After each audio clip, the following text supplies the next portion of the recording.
Bom, pessoal, o meu boa tarde.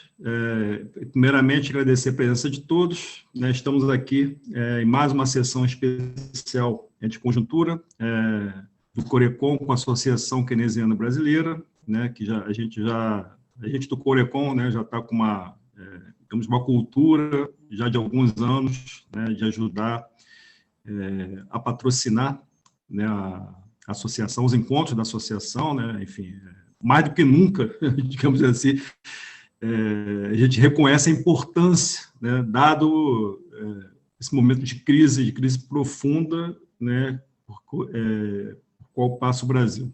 Né. Hoje aqui nós teremos para discutir experiências bem-sucedidas de industrialização, o caso da China e da Coreia do Sul, exemplos para o Brasil. Eu diria exemplos de mais do que bem-sucedido, né? Eu diria, podia estar colocado aqui mais do que bem-sucedido, é quase um milagre, né, de fato. E para discutir esse tema, eu tenho aqui o meu amigo Wallace Moreira Lima, que há muito tempo eu não via, desde a época do mestrado, né, a gente se conheceu em Nova Iguaçu. Poucas pessoas conhecem Nova Iguaçu aqui, com certeza. O Wallace é doutor em desenvolvimento econômico pela Unicamp e é professor do Departamento de Economia da UFBA. Né? Tem aqui também o meu grande amigo, não só de estudos, mas também de militância acho que já há umas 2 décadas já, né? O Elias Jabbour, né, que ele é doutor em geografia e é professor do Departamento de Economia da Universidade do Estado do Rio de Janeiro. Né? Então, para discutir o tema aqui, enfim, uma mesa mais do que, enfim, são 2 pessoas que são 2 estudiosos que conhecem muito o tema, né, de industrialização. Né? O Elias vai tratar da China, né? E, evidentemente, que pode dar falar um pouco da Coreia, se for o caso.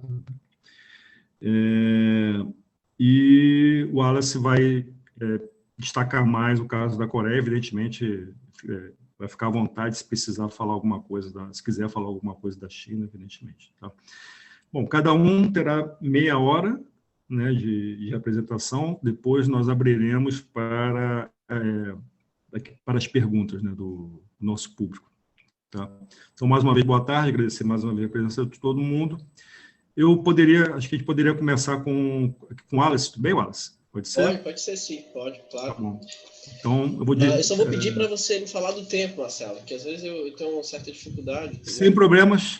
Quando faltar 5 minutos para acabar, eu te aviso, tudo bem? Tá, beleza, tranquilo. Tá, eu vou aqui deixar o meu microfone desligado, tá? Mas estamos juntos. Eu queria agradecer também, desculpa, né? Aqui o convite também aqui da AKB, em nome da Eliane e do Fábio, que é o nosso presidente da AKB, tá ok? Obrigado. Bom, então, antes de mais nada, eu queria saudar a todos que estão presentes, né? Agradecer o convite do Marcelo, para mim é uma honra muito grande, a Eliane, que são os presidentes com o Fábio, para mim é uma honra muito grande, né? Sinto-me extremamente lisonjeado, honrado pelo convite, por participar de um evento de tal magnitude, e mais ainda por dividir a mesa com um cara que eu tenho uma admiração profunda, que é o Elias, né? Considero não só um amigo, como um irmão, foi um cara que o isolamento, a pandemia, me deu de presente como parceiro, assim, como um camarada muito... Eu tenho uma admiração profunda, né? Bom, e aí, para falar um pouco da Coreia, só para... a Coreia, assim, como o Marcelo falou, no Brasil, se a China hoje é amplamente debatida, eu acho que a Coreia foi muito, tão quanto a China nos anos 90, né? Até porque muitos tinham uma ampla curiosidade de entender por que a Coreia deu o salto e o Brasil não, né? E até porque também, até os anos 80, do ponto de vista de vários indicadores de estrutura industrial, crescimento econômico, né, a Coreia estava atrás da economia brasileira. E isso despertou o interesse dos cientistas né, da América Latina, né? Um dos estudos mais emblemáticos que surge na América Latina é o do Van Zilder, né? Que é um cepalino que tenta comparar o desenvolvimento das economias da América Latina com as economias da Ásia. O meu interesse na Coreia, que resultou na minha tese de doutorado, né, foi justamente porque quando eu comecei a estudar, foi quando eu conheci o Marcelo também, foi apresentar um trabalho sobre o segundo PND, né, que foi minha dissertação de mestrado, eu comecei a identificar que tinham muitos estudos para comparar o Brasil com a Coreia, porque tem um ponto em comum entre os dois países, que em 1973, enquanto a gente está lançando o segundo PND, a Coreia está lançando o terceiro plano quinquenal, com objetivos similares, principalmente com o desenvolvimento da indústria pesada, da indústria de bem de capital, né? Então, quando eu estava descrevendo minha dissertação, que é sobre a indústria de bem de capital no Brasil, em particular analisando os impactos do segundo PND, começou a despertar o meu interesse em entender o caso da Coreia. E foi o que eu fiz. Escrevi uma tese de doutorado sobre isso. Mas, e foi além, porque eu comecei a me aprofundar e a viver o tema, né? A Coreia do Sul é uma coisa que eu vivo, tá na minha vida, como está na minha vida estudar a economia brasileira, né? Então, fazendo uma leitura ampla da literatura sobre o processo de desenvolvimento da economia coreana, sobre o grande salto nas suas estruturas industriais, econômicas, sociais, eu comecei a identificar algumas linhas de pensamento econômico, né, em que eu tracei na minha tese de doutorado, e eu acho que até hoje predomina, eu tenho acompanhado os debates, até hoje as pessoas, principalmente pós-crise de 97 da Ásia, as pessoas comumente, né, dividem essas linhas ainda, e ainda persistem em 3 linhas de pensamento, basicamente, que eu identifiquei, né? A primeira linha é a do pensamento liberal, que eu chamo de pensamento liberal neoclássico, né?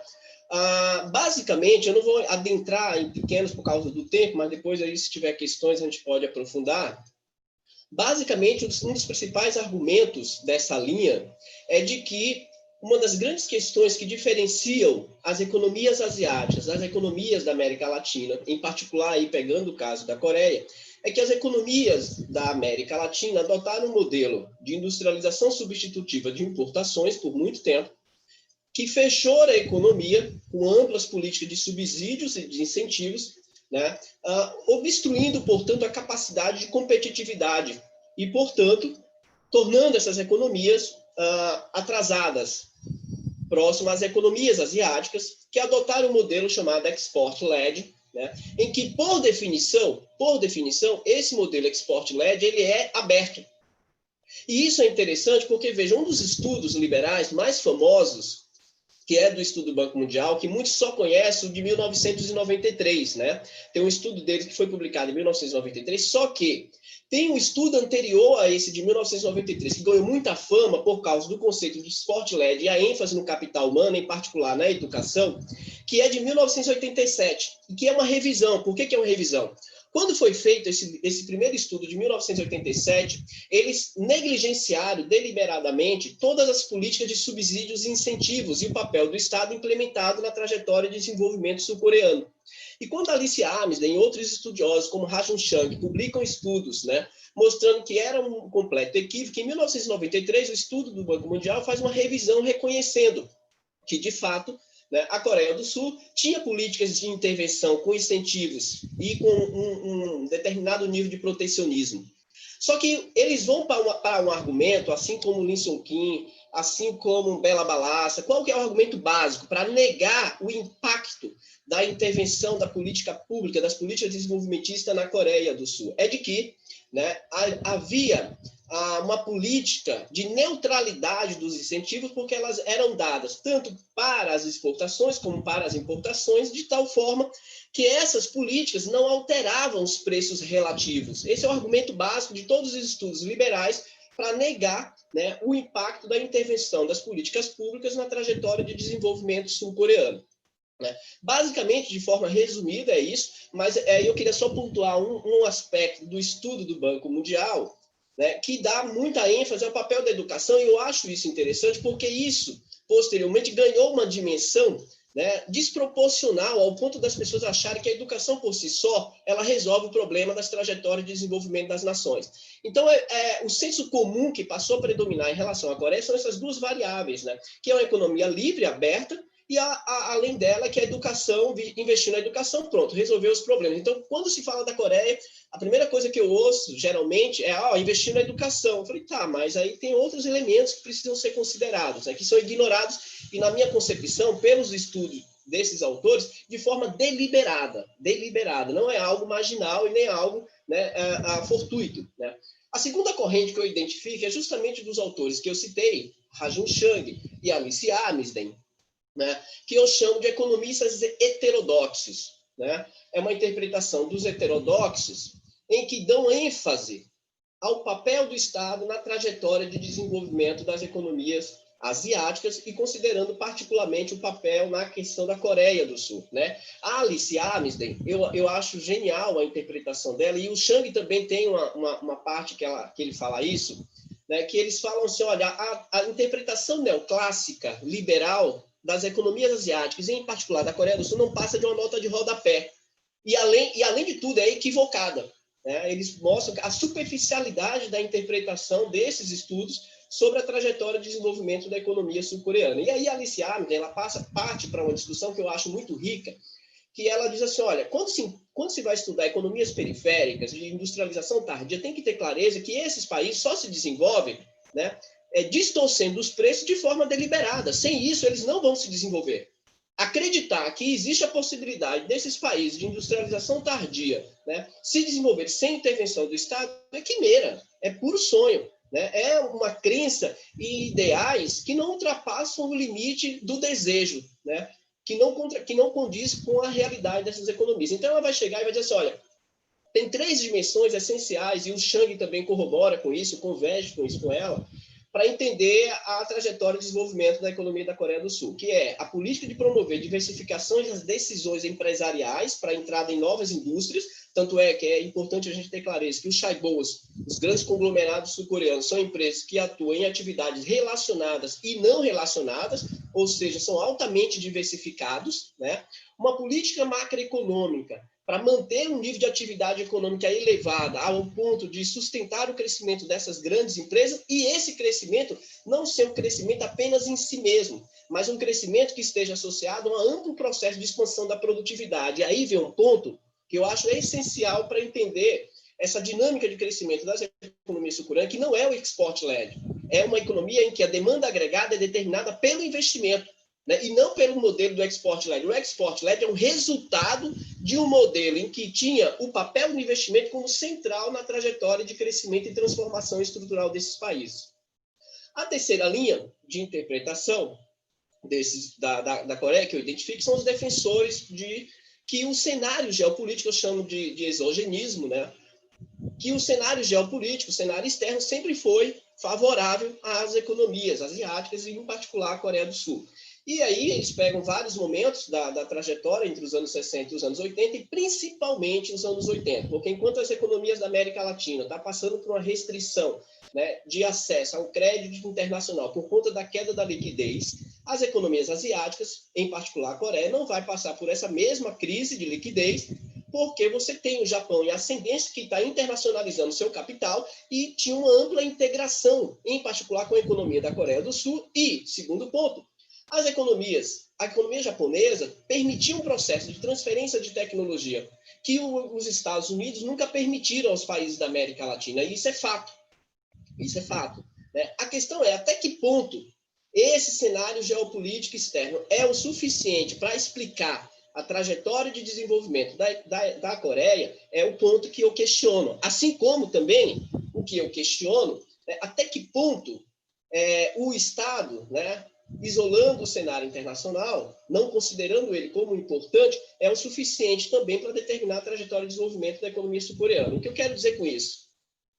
Que partindo de um modelo em que eu uso, né, que a gente chama, aí vem a influência toda da Unicamp na minha formação, que a gente chama da escola de Campinas, né, utilizando os mecanismos da escola, da questão do capitalismo tardio, né, de entender que as variáveis internas elas são determinantes na trajetória de desenvolvimento, né, e o cenário externo não é o principal determinante, mas que nós precisamos compreendê-lo.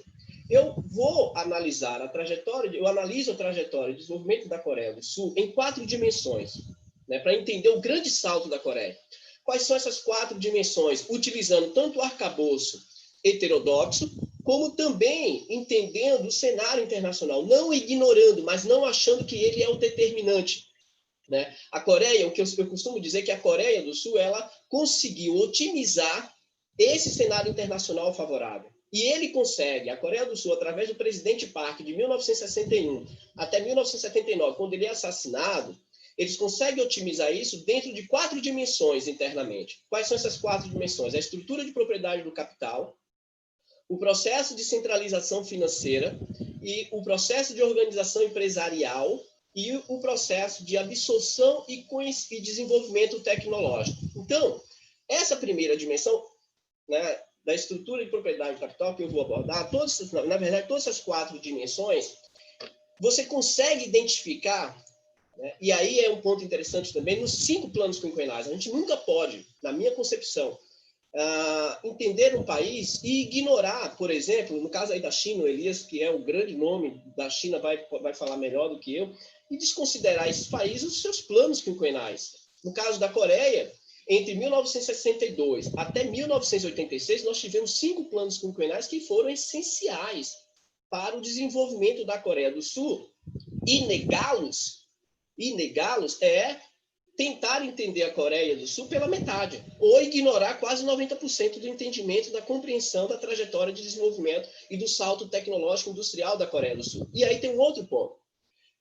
São 5 planos quinquenais. Se vocês pegarem todos os estudos de liberais ortodoxos, eles nunca falam do 4º plano quinquenal. Eles pulam. É como se não existisse o 4º plano quinquenal. Por que isso? E eu vou dizer agora por que isso. Porque no 4º plano quinquenal, literalmente, de 1900... Veja, o 4º plano quinquenal é de 1977 até 1981.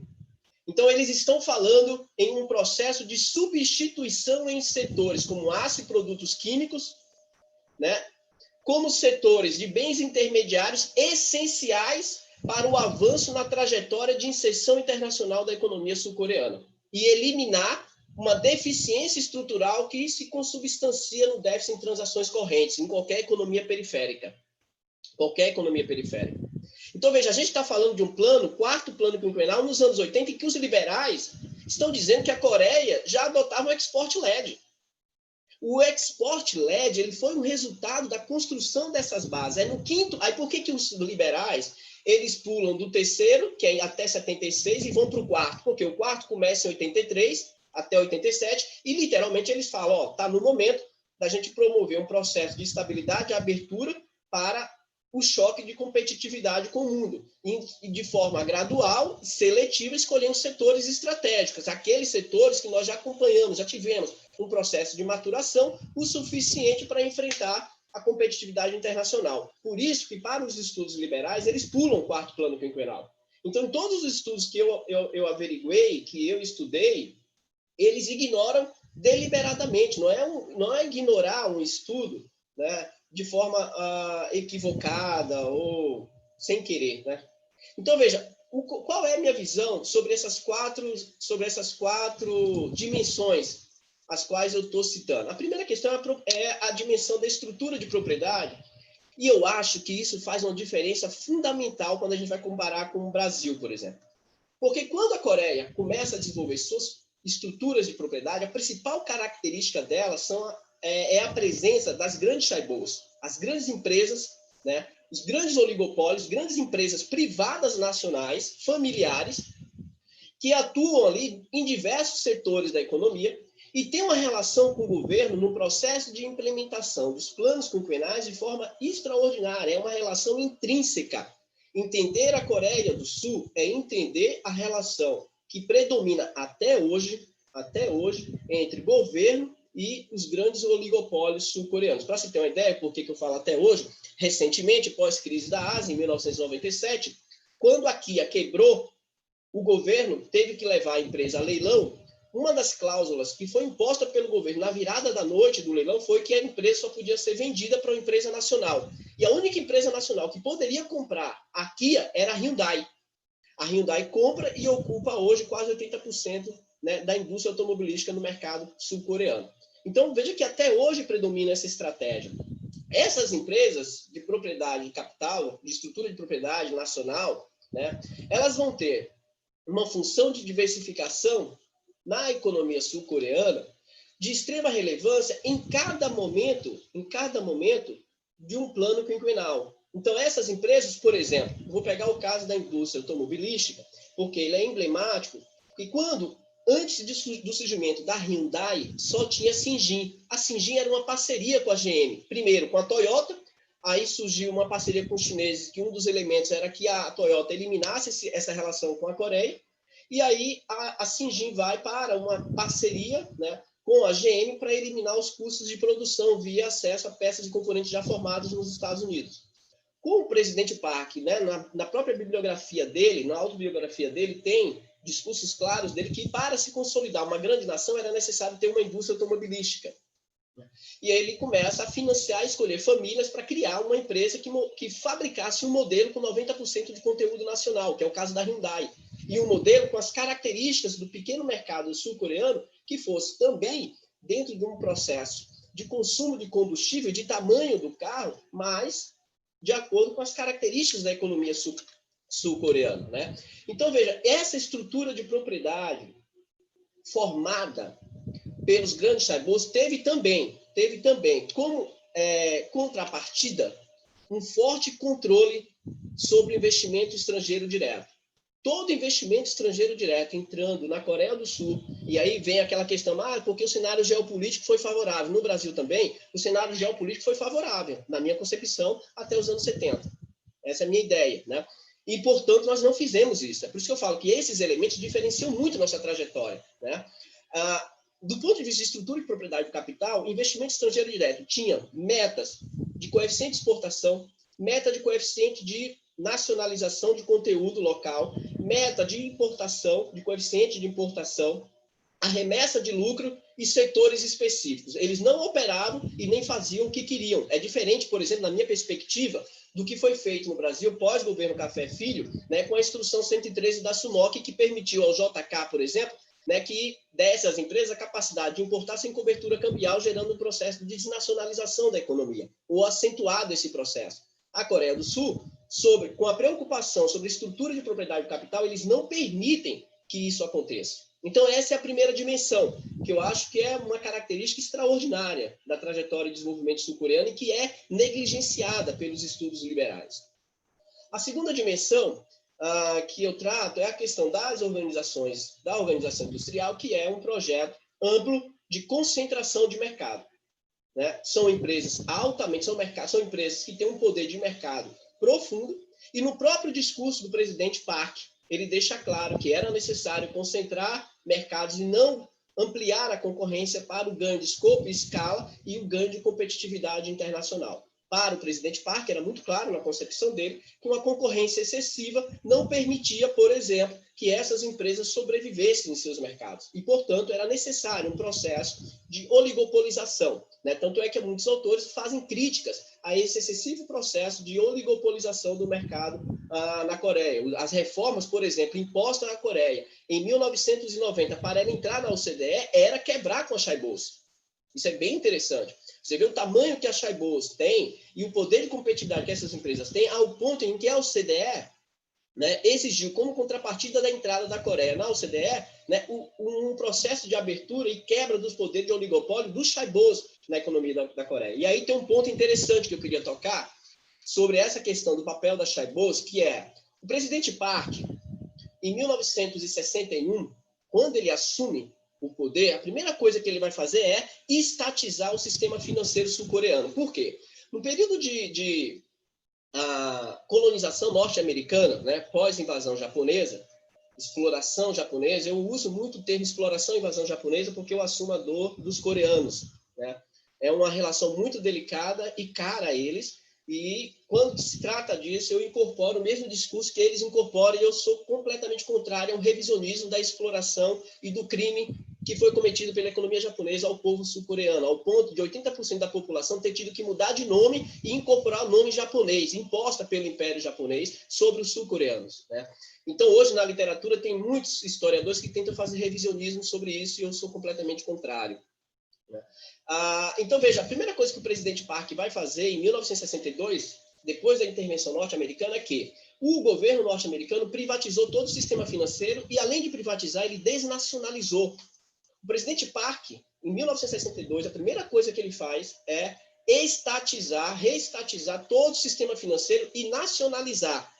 E não deixa, um ponto diferente, por exemplo, dos abates SUS, ele não deixa que os chaibôs entrem no sistema financeiro. Nenhum chaibôs vai ter propriedade de bancos ou vai atuar no sistema financeiro até o início dos anos 80. Só depois do 5º plano quinquenal, quando começa um processo de privatização do sistema financeiro, que na Coreia do Sul eles vão deixar os chaibôs assumirem o sistema financeiro para privatizar, mas não desnacionalizar.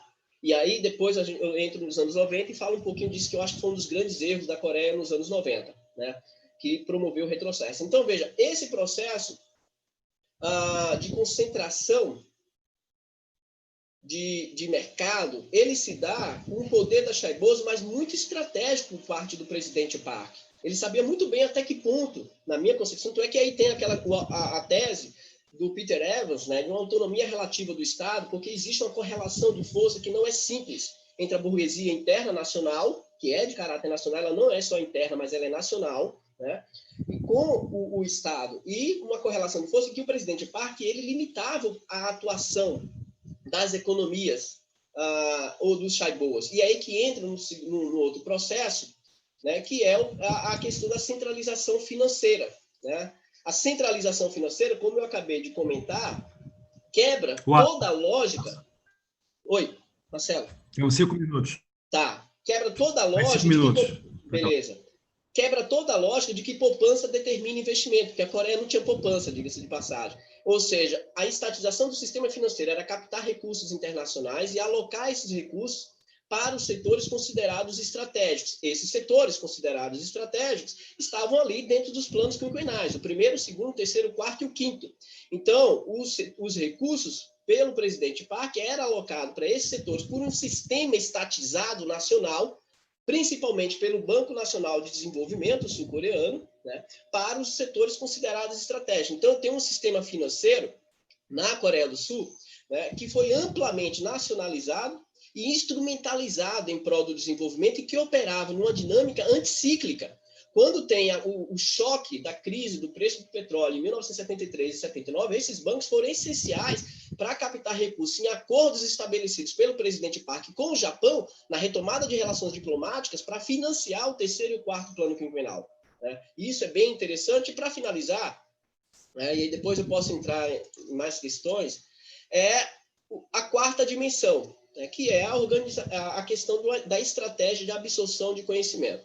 A Coreia do Sul, eles adotaram um amplo processo, né, isso é fato, de investimento na educação, mas muito, como é que eu poderia dizer? Talvez não instrumentalizado, mas a gente chega nos anos 80 na Coreia do Sul com um país com um número de engenheiros por 100 mil habitantes como um dos maiores índices do mundo, né? E essa lógica está associada a você construir um sistema nacional de inovação em que as chaibôs foram essenciais no processo de investimento de pesquisa, ciência e tecnologia. E, em particular, a conjuntura internacional permitia um amplo processo de imitação. Então, no primeiro momento, a Coreia vai adotar um processo de imitação para transitar para a inovação, né? O Lee Sung-kim tem um livro muito bom sobre da imitação à inovação, daquela coleção da Unicamp, que ele trata muito bem de como é que a Coreia do Sul implementou essa lógica de transitar, né, num processo de imitação para a inovação, mas dentro da construção de uma curva de aprendizagem do conhecimento, que, por exemplo, a ida de sul-coreanos para outros países para absorver conhecimento e retornar para a Coreia do Sul foi fundamental, né? A cultura confuciana é um outro elemento importante que hoje se chama neoconfuciana por causa do peso dos evangélicos, quase 30% da sociedade sul-coreana é evangélica, né?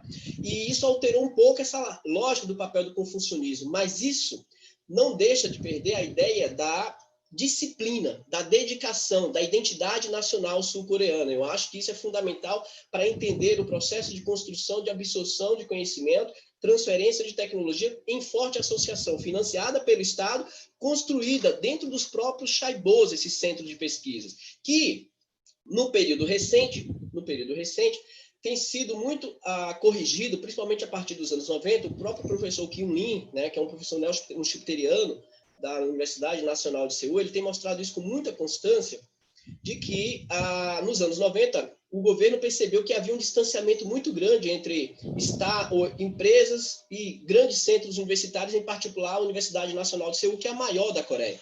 E ele começou a aproximar mais ainda através de políticas de incentivos, né, e criar institutos técnicos de pesquisa dentro das próprias fábricas, financiadas pelo Estado, né? Então, são essas 4 dimensões que eu acho que mostra a relevância de uma estratégia nacional para o avanço no processo de industrialização, que explica, né, o sucesso sul-coreano, e é isso que eu tento mostrar na minha tese de doutorado, na minha pesquisa, e aí tem um pouco o que acontece pós anos 90, que eu posso citar depois das perguntas, dado que o tempo, né, já se esgotou. Eu queria agradecer aqui a todos, mais uma vez, o convite, ao Marcelo.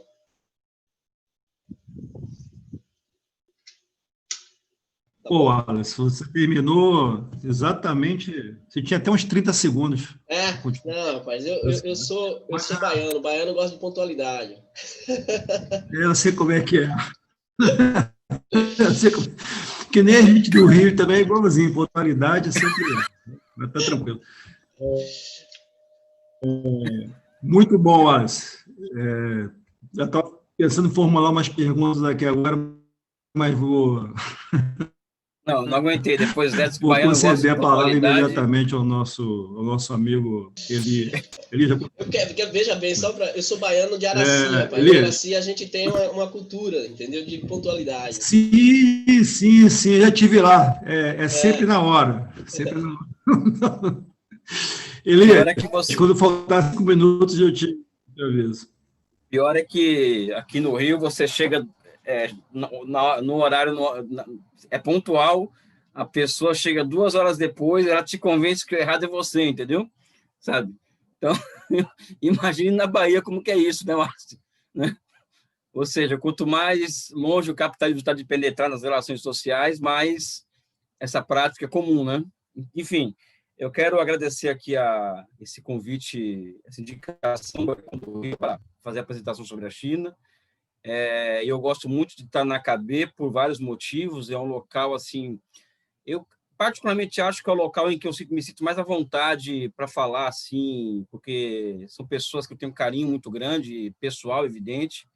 O que o Wallace falou sobre a minha relação com ele é isso mesmo. O Wallace é um presente que eu ganhei durante a pandemia. Durante a minha vida intelectual, eu ganhei um presente do tamanho do Luiz Fernando de Paula, que está aqui comigo, do presente do Fábio Terra, da Eliane de Araújo e outras pessoas que estão aqui, a professora Carmen Feijó, que eu tenho uma admiração profunda, e o Marcelo, que eu já conheço, a companheira de militância há mais de 2 décadas, que nós confraternizamos nos mesmos ambientes políticos, né?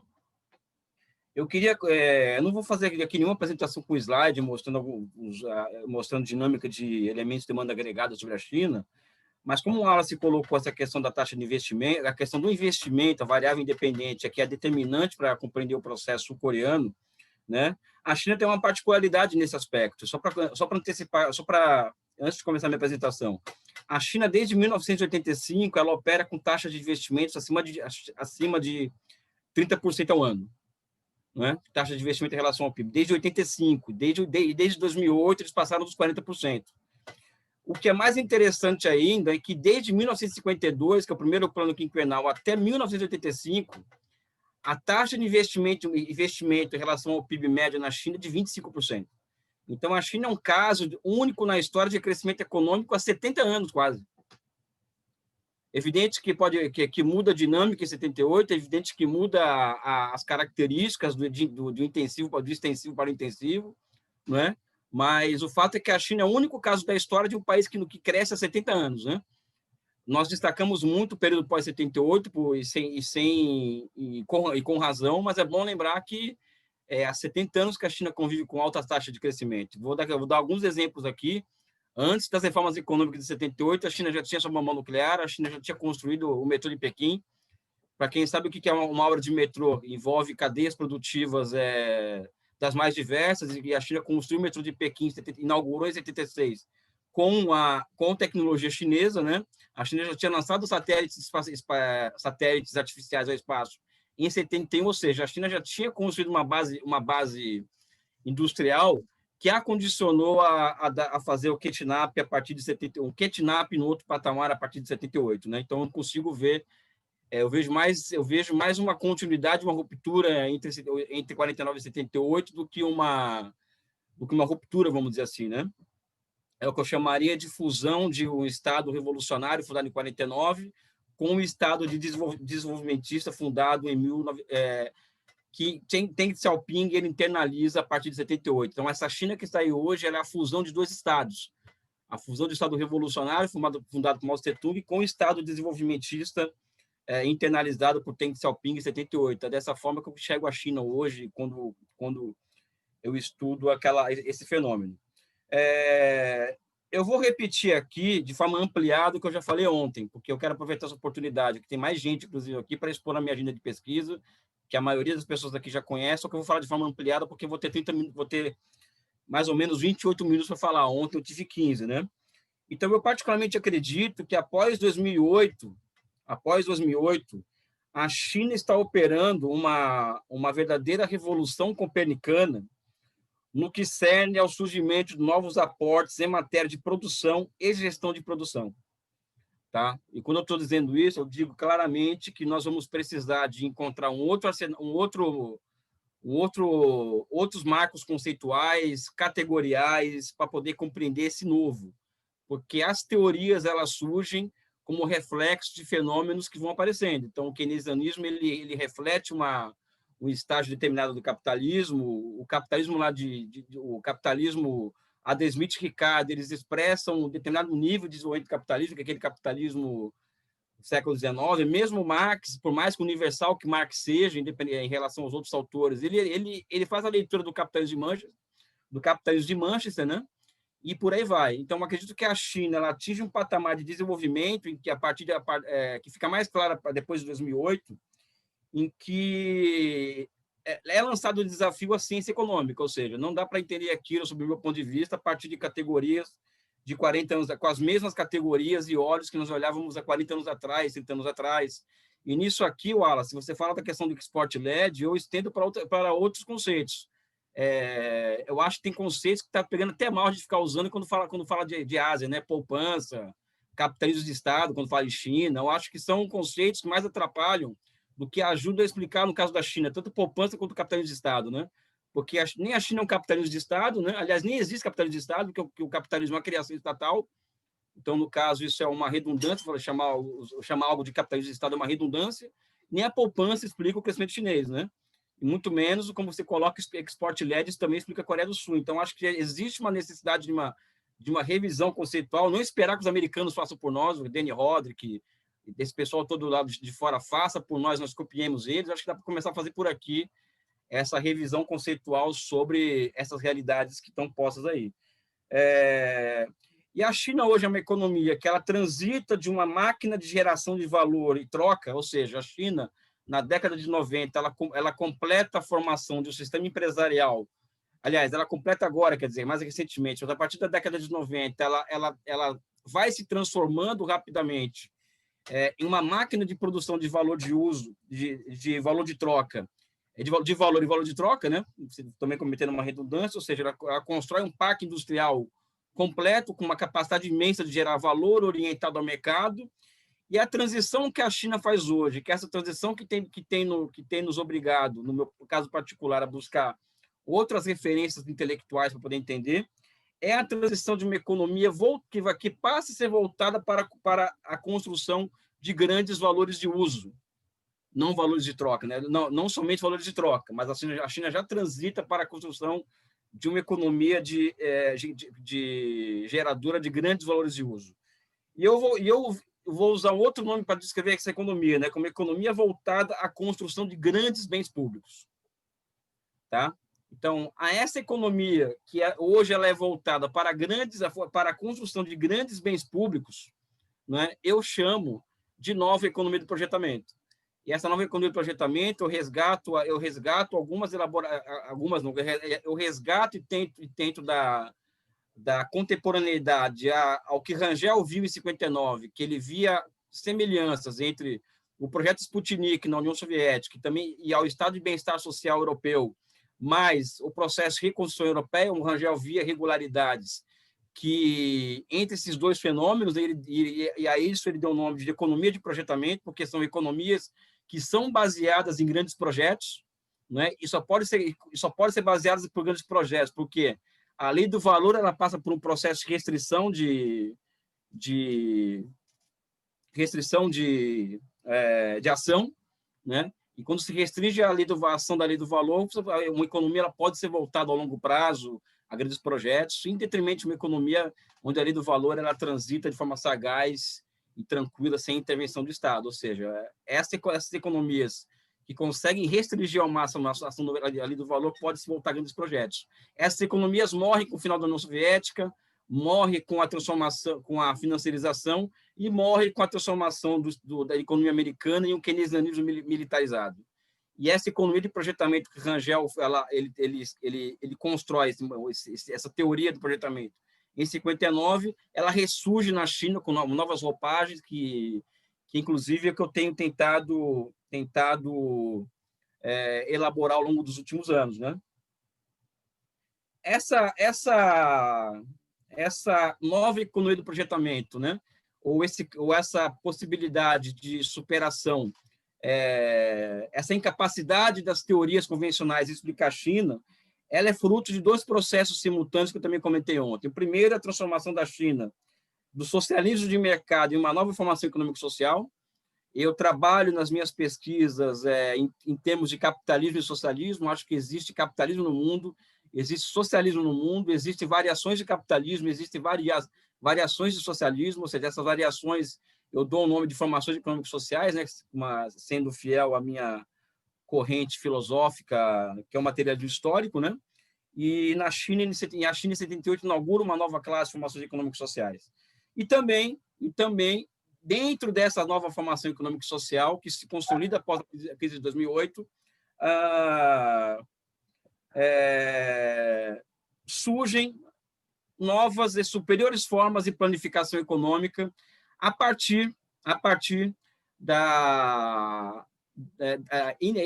interno, vamos dizer assim, aos 96 grandes conglomerados empresariais estatais que são criados na China ao longo das reformas econômicas, né? Ou seja, essas empresas estatais, elas passam ao seu núcleo do processo de criação de ciência, tecnologia e inovação. É de lá que surge o Big Data, o 5G e a inteligência artificial com muita força, de lá que essas plataformas surgem, e essas plataformas, elas, ao surgirem e serem incorporadas rapidamente ao mundo real, à economia real, permite que o Estado chinês planifique de forma em nível superior, ou seja, tem uma capacidade de planificar e executar a sua intervenção na realidade de forma muito mais rápida e eficaz do que em anos anteriores. Sobre essa questão da nova formação econômica e social e a nova economia do projetamento, tá? Primeiro que essa nova economia do projetamento, a relação dela com essa nova formação econômica e social se dá a partir de ondas de inovações institucionais que a China vai inaugurando desde 78 e que, em tese, essas ondas de inovações institucionais, ela vai elevando o papel do Estado na economia de forma qualitativa, ou seja, o Estado, por menor que ele possa parecer em relação a pré-78, ele eleva qualitativamente a sua capacidade de coordenar via mecanismo de socialização de investimento, por exemplo, né? De coordenar a sua ação sobre a economia, ou seja, o Estado qualitativamente ele é superior a 78.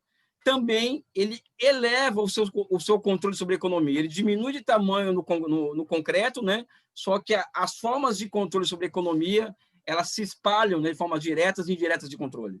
É uma característica da economia chinesa em relação a outras economias, inclusive a coreana, né? Ou seja, o Estado chinês controla a economia de forma direta e indireta, né? E, por outro lado, o setor privado que cresce de forma quantitativa ao lado desse setor estatal, mas que, Ao longo desse processo, isso é uma coisa, é algo que eu ainda não comentei com o Luiz Fernando, que é o que elaboramos juntos, essa hipótese, inclusive.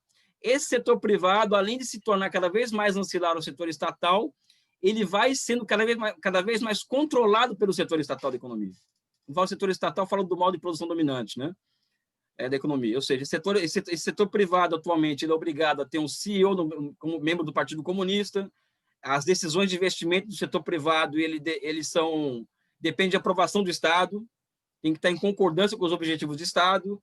O Estado exerce controle sobre o setor privado pela via do crédito bancário, ou seja, a China, como ele é um país socialista, as formas históricas de propriedade que surgem na China são completamente diferentes das formas históricas de propriedade que existem sobre o capitalismo. Né? Isso deve ser levado em consideração quando se analisa a estrutura de propriedade na China de hoje. Né? Então, acho que esse ponto é um ponto fundamental, porque o setor privado existe, mas não sei se dá para falar se existe setor privado, Marcelo, você que conhece bem isso, essa literatura, um setor privado tipicamente burguês, como Marx descrevia nos manuscritos econômico-filosóficos. Eu tenho dúvidas sobre isso. Não quer dizer que não existe uma burguesia na China, mas a estrutura, a forma com que essa propriedade privada ela atua na China não é igual a de qualquer país capitalista. Pois bem, essa nova economia do projetamento ela tem uma característica que eu já brinquei com o Fábio Terra hoje de manhã e ontem, e hoje eu volto a colocar. Existe um instrumento que o projeto de Três Gargantas, o projeto do 5G, ou seja, é um projeto. O projeto ele é uma encarnação de um instrumento de governo. E qual que é esse instrumento de governo? É a razão. Tá? O projeto ele é a encarnação da razão. Mas quando eu falo razão, aí eu demarco fronteira aqui, não é a razão no sentido das expectativas racionais de um lado, nem tampouco a razão típica de um Estado weberiano, um Estado que é um demiurgo hegeliano, que está acima do bem e do mal e que tem autonomia, vamos dizer assim. Não, eu não acredito nisso. Tá? Essa razão ela é um instrumento de governo de um bloco histórico que chegou ao poder em 49, comandado pelo Partido Comunista. Ou seja, a razão é um instrumento do poder político, do poder que o Partido Comunista da China exerce sobre a economia e a sociedade. Então, não tem nada a ver com Weber, nada a ver com Peter Evans, com Chang nesse aspecto, não o Chang das políticas industriais. Estou falando de outra coisa aqui, então eu coloco de forma diferente essa questão, né? E sobre essa nova economia de projetamento, para ir pulando para essa questão que eu acho que é mais interessante, eu acredito que existem 3 marcos de análise fundamentais para se entender essa nova economia de projetamento. Primeiro, essa formação dos grandes conglomerados empresariais estatais sob controle da SASAC. A SASAC ela é uma instituição-chave, que eu chamaria de manager do socialismo de mercado, né? Criada em 2003, né? Em que ela é o instrumento do Estado para cobrar, ou seja, para agir dentro das empresas estatais em favor dos interesses do Estado, não é? O segundo ponto a formação das grandes empresas. Segundo, a evolução das políticas industriais chinesas, viu, Wallace, você que falou do plano quinquenal, desde o 10º plano quinquenal, ou seja, a partir de 2001, a China ela dá um salto qualitativo em matéria de políticas industriais, cada vez mais voltadas a transitar de uma economia baseada na cópia e transferência de tecnologia em uma economia que cria tecnologia. Ou seja, para isso, a China já havia criado anteriormente uma capacidade financeira muito grande, criado uma soberania monetária muito grande, ou seja, que toda hora eles falam 1 trilhão de investimento, 1,5 trilhão, ou seja, a soberania monetária também é uma categoria que sustenta essa hipótese da economia de projetamento. Então, esse é o segundo marco fundamental de análise para se entender essa economia de projetamento na China. E também tem um terceiro marco fundamental de análise para se entender esse processo, que é a planificação, ou seja, o planejamento econômico e as suas diferentes faces históricas na China. Quando eu falo planificação econômica, eu estou falando da ciência do século XXI, ou seja, se nós quisermos aqui, nós, keynesianos, heterodoxos, quisermos ter aspirações ao poder político, nós temos que ter capacidade de domínio sobre a ciência da planificação econômica. Tá? Acho que essa é a ciência do século XXI, essa que permite a manutenção de grandes narrativas, como papel de Estado, como planejamento, como capitalismo, como socialismo, ou seja, nós temos que ter domínio sobre esse instrumento de governo, vamos dizer assim. O que acontece na China, em 78, nós aprendemos manuais ortodoxos e heterodoxos, que a China ela deixa de ser uma economia centralmente planificada em 78 para se tornar uma economia de mercado a partir de 78, né? Ou seja, a transição de uma economia centralmente planificada para uma economia de mercado. 98% da literatura ortodoxa, 98% que já fiz essa conta já, tá? Não estou chutando, 98% dos papers ortodoxos e heterodoxos dizem que a China é isso. Transitou de uma economia centralmente planificada para uma economia de mercado. O que acontece é uma transição, sob o meu ponto de vista, de uma economia centralmente planificada para uma economia em que o planejamento ele passou a ser voltado, orientado para o mercado e para a geração de valor. E, para isso, teve que haver uma reconfiguração completa todo aquele aparato produtivo da era soviética, milhares de empresas estatais, adaptar uma boa parte delas, porque uma parte delas foi privatizada, outra parte faliu, e adaptar os primeiros 199 conglomerados empresariais estatais a marcos modernos de administração, por exemplo, né? E orientação ao mercado. Né? Então, esse, inclusive, é o papel da SASAC no processo de reforma e abertura, por isso que eu chamo a SASAC de manager de sociedade de mercado. Ora, o que eu estou percebendo é isso que é a cara da economia do projetamento, que é isso que demanda um salto qualitativo do ponto de vista da teoria econômica, é compreender que hoje a China ela faz uma outra transição, ela transita de uma economia baseada na geração de valor, né? E na geração de valor de troca, vamos dizer assim, para uma economia cujo planejamento econômico ele não é mais orientado somente ao mercado ou à geração de valor. Esse planejamento econômico ele passa a ser baseado em grandes projetos. Tá? Ou seja, como que eles conseguem isso? Eles conseguem isso na medida em que eles constroem uma economia, uma imensa economia industrial, e também uma imensa capacidade de capilaridade do sistema financeiro de longo prazo. Eles criam condições materiais para começar a construir uma economia que transfira valor do setor produtivo da economia para os setores, vamos dizer assim, não produtivos, né? Não produtivos no sentido marxista da palavra, né? Saúde, educação, cultura, lazer, ou seja, essas atividades voltadas ao enriquecimento espiritual das pessoas. Eu coloco uma barra aqui para setores não tradables da economia, como, por exemplo, o setor de ferrovias de alta velocidade, como estradas, ferrovias, ou seja, há 2 dias atrás a China declarou o fim da pobreza extrema e o papel dos investimentos em infraestruturas foram fundamentais nesse processo, né? Pois bem, essa economia de projetamento, como eu compreendo o processo de desenvolvimento como um salto de um ponto de desequilíbrio para outro ponto de desequilíbrio, essa economia de projetamento ela tem que ser compreendida como uma resposta, vamos dizer assim, a desequilíbrios acumulados ao longo do processo de desenvolvimento. Na China, por exemplo, a China é um país altamente desigual do ponto de vista social. Existe um gap social muito grande na China. Não tem pobreza extrema mais, mas tem pobre e tem bilionários, né? Então, esse gap gera tensões que somente uma economia com uma capacidade imensa de planejar e racionalizar o seu processo,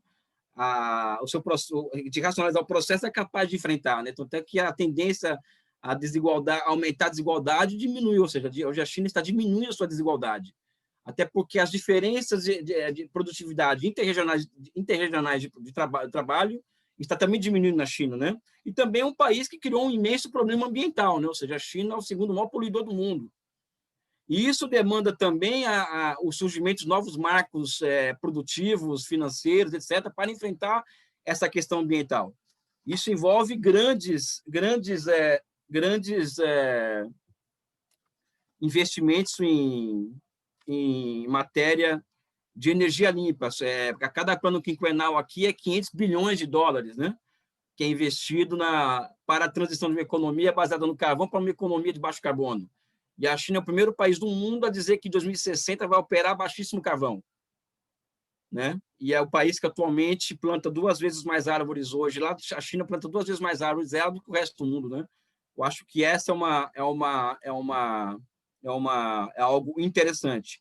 Pois bem, essa economia baseada em grandes projetos, ela é voltada à construção de valores de uso, né? Do ponto de vista estratégico, não que ela não existe, não que ela tenha superado a economia de troca, nada disso, tá? Mas estrategicamente, ou seja, olhando no horizonte centenário, ou seja, daqui 100 anos, décadas, a China tenderá a ser uma economia em que o valor poderá deixar de ser a métrica pela qual é regida a produção na China, ou seja, é a superação do fetiche, vamos dizer assim, né, Marcelo? Né? Para uma economia baseada na utilidade, ou seja, a utilidade entendida como a riqueza voltada às necessidades básicas dos seres humanos, né? Ou seja, a utilidade ser a métrica daquela economia e o projeto, que é o mecanismo de projetamento, o projeto ele tem o papel de ser indutor de utilidade. Ou seja, existe uma ciência do projetamento em torno dessa questão que eu estou colocando, né? E, por fim, aqui, caminhando ao final, algo que eu disse ontem, né? O Luiz Fernando colocou uma questão interessante sobre isso, eu quero até me corrigir aqui hoje. Esse Elias, processo... tem mais 5 minutos. Tranquilo. Esse processo em que existe uma economia baseada, guiada pela razão, ou seja, o Robert Wade fala que o mercado passou a ser instrumento de governo, né, no leste asiático, né? Na China também. Mas acho que atualmente a razão ela passa a ser o principal instrumento de governo na China, né? Ou seja, ele supera, não que as instituições de mercado não sejam úteis, elas são muito úteis e estão lá até hoje. Inclusive o socialismo chinês ele se reinventa a partir de instituições de mercado. Mas eu acredito que as instituições em que essa razão ela passa a se expressar passa a ser o grande instrumento de governo na China, né? E eu coloco aqui 2 elementos aqui, que são 2 categorias que nós estamos construindo, que é a possibilidade, dado o fato do setor estatal da economia ser o dominante, ser o gerador de efeito de cadeamento, o setor privado cada vez mais dependente do Estado e controlado pelo Estado, e com um mercado interno potencial de 1 bilhão de habitantes, a China já aponta no dedo no sentido da superação da incerteza keynesiana. O Luiz Fernando de Paulo já coloca aqui para ele, eu sei que ele não concorda muito com isso, carinhosamente, mas eu acho que a China caminha para isso. Ela aponta nesse sentido. A Alemanha ou a Coreia do Sul, que são países capitalistas, e também são economias de projetamento, eu acho, de tipo capitalistas, se o setor privado falar que não vai investir, acabou. Na China, não. Até porque o setor privado ele não é o elemento pelo qual o Estado vai ter que contar para poder reerguer um processo de produção, né? Ou seja, enfim, acho que ficou claro esse argumento. E o segundo elemento que eu acho que é fundamental, e é aqui que se expressa o papel da razão no processo de crescimento, no processo de desenvolvimento econômico, que é o processo de planificação da destruição criativa. Ou seja, destruição criativa é sinônimo de desemprego estrutural. Tá? Só que a China acontece o seguinte, o Rangel falava, aqui para encerrar minha fala, viu, Marcelo? O Rangel falava que o papel do economista de projeto, o papel do engenheiro de projeto, dos profissionais ligados ao projeto, né, era serem agentes da sociedade. E como agentes da sociedade, né, eles deveriam ser agentes, aí no caso é político a questão, da superação do desemprego como circunstância circunscrita ao capitalismo. Então, o economista de projeto, o engenheiro de projeto é essa pessoa. Na China tem 2 milhões de pessoas para fazer esse trabalho. Né? Então, como que você explica, por exemplo, o fato da China ter catch-up tecnológico, ou seja, transformação de trabalho vivo em trabalho morto, ao mesmo tempo que ela gera, ao ano, 13 milhões de empregos urbanos por ano. Né? Ou seja, são 2 milhões de pessoas ocupadas, né, em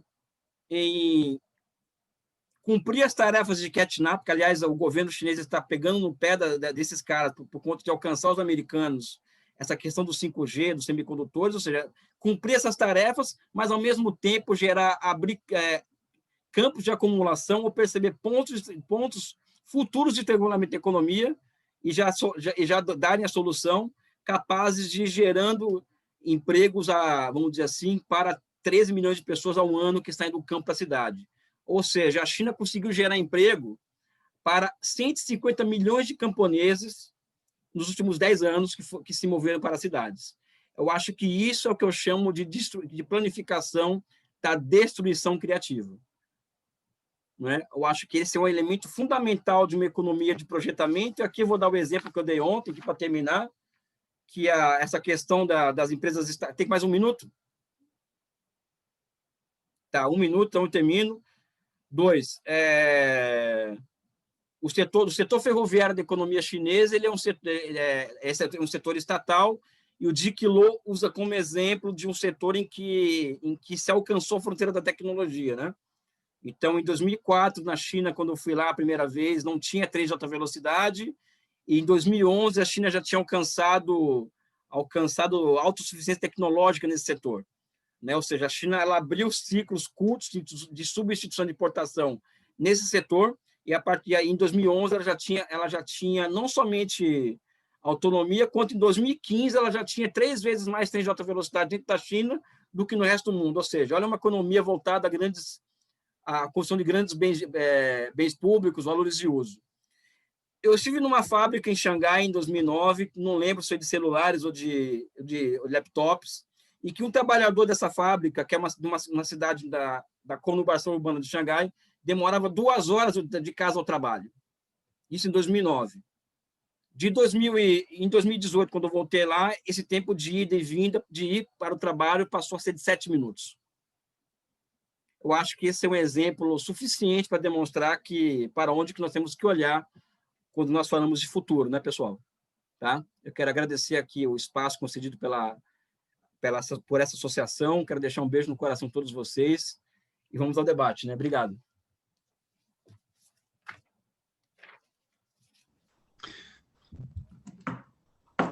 Valeu, Elias. Você também, incrivelmente, conseguiu parar num ponto, né?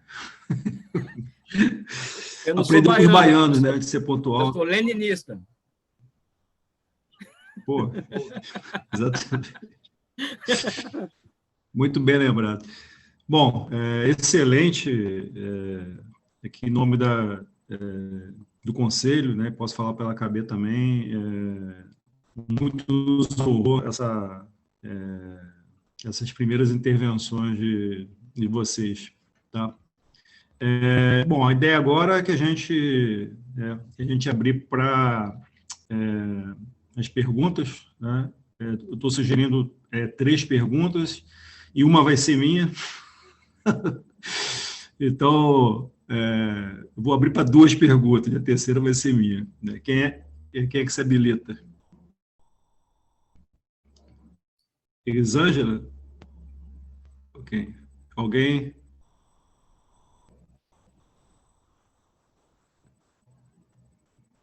Ninguém se habilita? O Juliano, né? Juliano? Desculpa, eu não estou conseguindo enxergar todos aqui. Juliano, se quiser falar, fazer pergunta. Opa, beleza, Marcelo. Valeu, boa tarde a todos. Parabéns aos apresentadores, o Wallace, o Elias. Bom revê-los. Sobre o que foi colocado, né, dentro de uma agenda do desenvolvimento comparado, vamos dizer assim, né, acho que essa também é a proposta da discussão, foi muito bem observado pelo Wallace, né, a questão das determinações, né, e eu diria até que elas, na verdade, são múltiplas, né, de ordens diversas, externas e internas, né. E a questão do Elias também, de certa forma, chama atenção para isso, na medida em que a China, como sabemos, conseguiu constituir uma proteção bastante significativa com relação a instabilidades decorrentes de fatores exógenos à economia chinesa, né? Mas, no caso da Coreia, né, essa estratégia ela foi implementada em um contexto em que ainda, enfim, estava engatinhando o processo de globalização, e em particular da globalização financeira, né? Na década de 90, a Coreia acaba já se transformando em um país desenvolvido, enquanto que no caso da China, né, o grau de abertura da economia chinesa, particularmente de abertura financeira, é ainda muito baixo, né?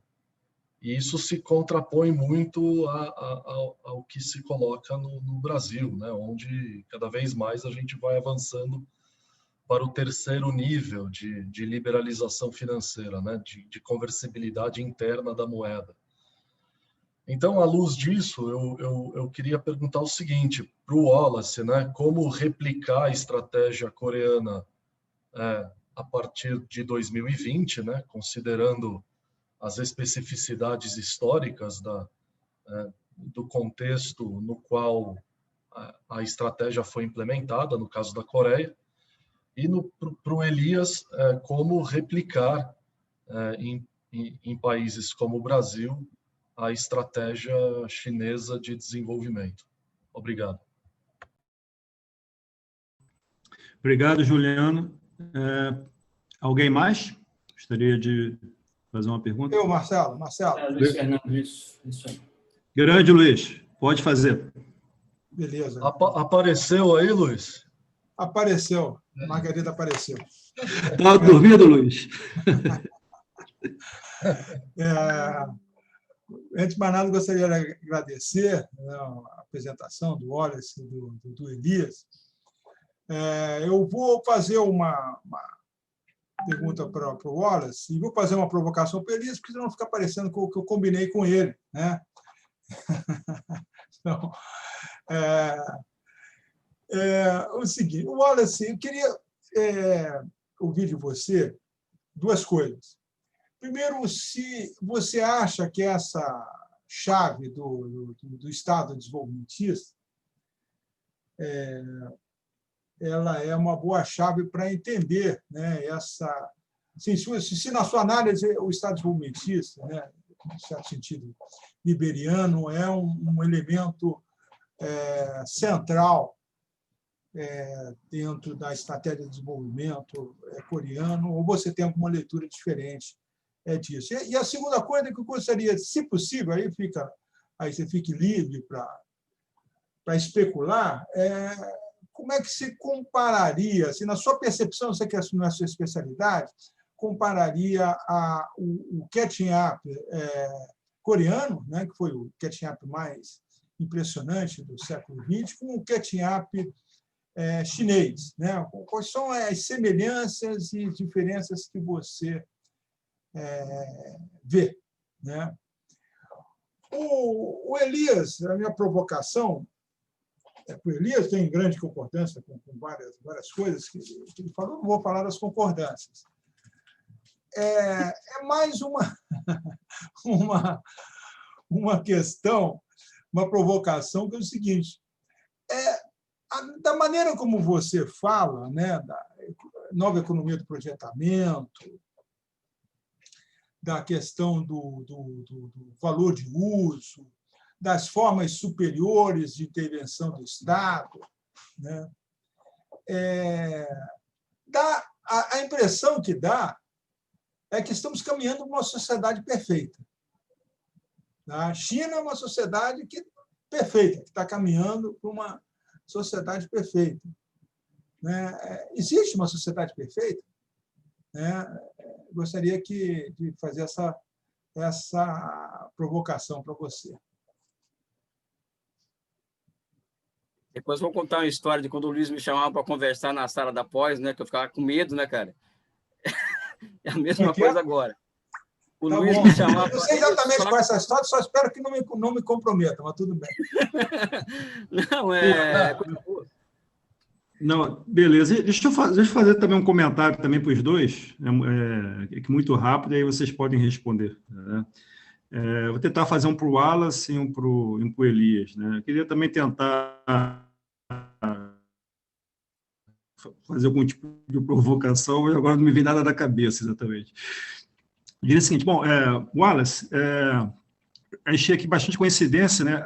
Eu tive uma tia minha, né? Quando ela me contou, ela teve na Coreia do Sul, eu acho que na capital, não lembro agora exatamente, justamente em 77, né? Que foi o ano que começou o quarto plano quinquenal, né? Que você falou. Ela falou assim, Marcelo, aquilo era muito pobre, mas pobre, ó. A gente tinha dinheiro para comprar, a gente queria comprar alguma coisa e não tinha o que comprar. Né? Só tinha bugiganga, enfim, não tinha... E depois isso ela me contando, né? Ela voltou em 88, né? Que foi justamente ali nas Olimpíadas. Ela falou assim, parecia que estava em outro mundo, em outro país, completamente diferente. Dado o grau de desenvolvimento a rapidez, né, que a Coreia se desenvolveu, né, nesse período, um período de um pouco mais de 10 anos, né? Ela ficou muito impressionada com isso. Eu já li em algum lugar que em 75 o PIB per capita da Coreia do Norte era maior que da Coreia do Sul. Não sei se isso é verdade, enfim.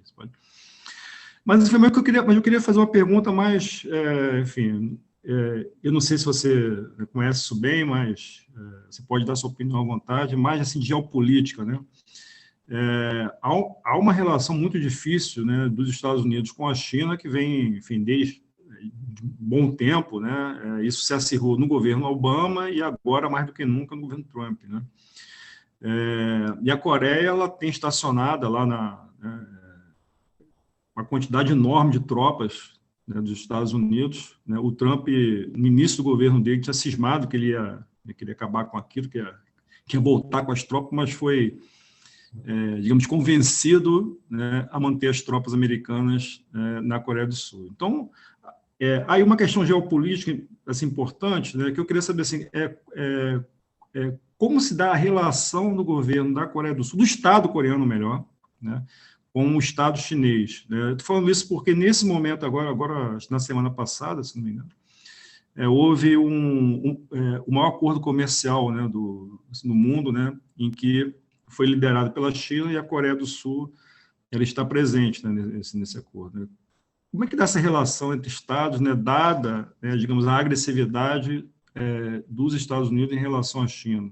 Né, chegou um ponto importante agora. Em relação a Elias, né, Elias colocou vários pontos interessantes, né, acho que um deles, as pessoas pensam que a China começou a crescer em 78. Não, a China começou a crescer em 78, certo? E outra coisa também, por exemplo, que a China descobriu a África agora. A relação da China com a África remonta desde a época da Revolução. Né?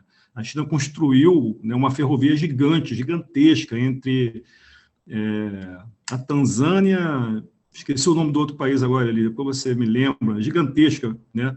Porque o Banco Mundial não quis financiar, a China foi lá, enfim. Então, há uma relação antiga da China com a África, as pessoas pensam que começou agora, mas, enfim, isso é outra coisa. Em relação à desigualdade, Elias, digamos, esse é um problema da China, mas não é um problema da China exatamente, é um problema do mundo inteiro. Né?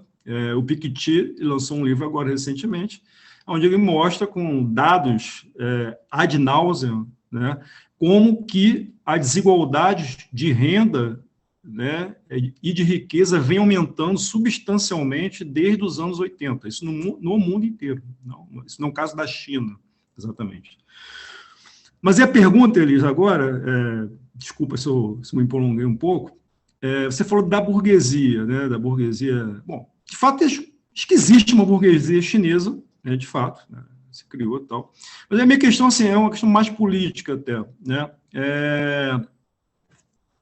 ali eu vejo o seguinte, que é uma separação entre o poder político e o poder econômico, tá? Não, digamos assim, a burguesia, essa nascente burguesia chinesa, ela foi, com o tempo, principalmente após a reforma de 78, ganhando cada vez mais poder econômico, né? Mas ela não tem o poder político. Acho que esse que é o ponto. O poder político está concentrado, né, no Partido Comunista da China, né, que, na realidade, a pessoa fala que controla o Estado. Eu diria que o Partido Comunista da China é o Estado, né? É o Estado. Ele não controla o Estado. Ele é o Estado, enfim.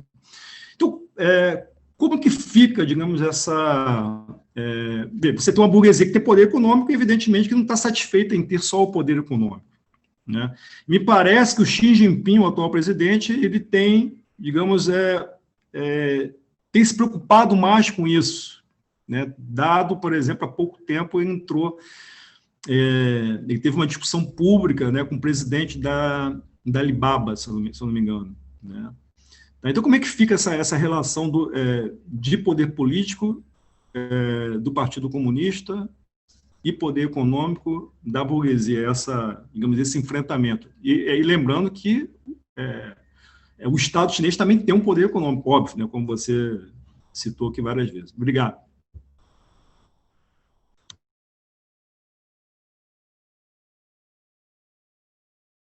Acho que o Wallace pode começar, né, Wallace? Então, vou começar pelas questões do Juliano, né? Antes de mais nada, eu quero agradecer as perguntas. Fico lisonjeado também pelos participantes daqui da sala, né? São pessoas que eu, na minha graduação, eu estudei, então, para mim, são referências, né? Eu tenho um respeito profundo, muito profundo. Bom, eu vou pegar a primeira questão do Juliano, que é a questão da globalização, né? As fases da globalização, que até os anos 80, quando a Coreia dá esse salto, de fato, não está consolidada ainda essa dinâmica de duas dimensões de inserções que muitos estudos, né, Juliano, colocam, apontam, por exemplo, eu li muitos estudos já, que mostram que o processo de inserção internacional das economias asiáticas e da América Latina após os anos 90 se diferenciam muito porque as economias asiáticas não aderiram de forma predominantemente à lógica financeira, ao contrário das economias da América Latina, né? Tem muitas dessas interpretações, que é o trade account e capital account, né?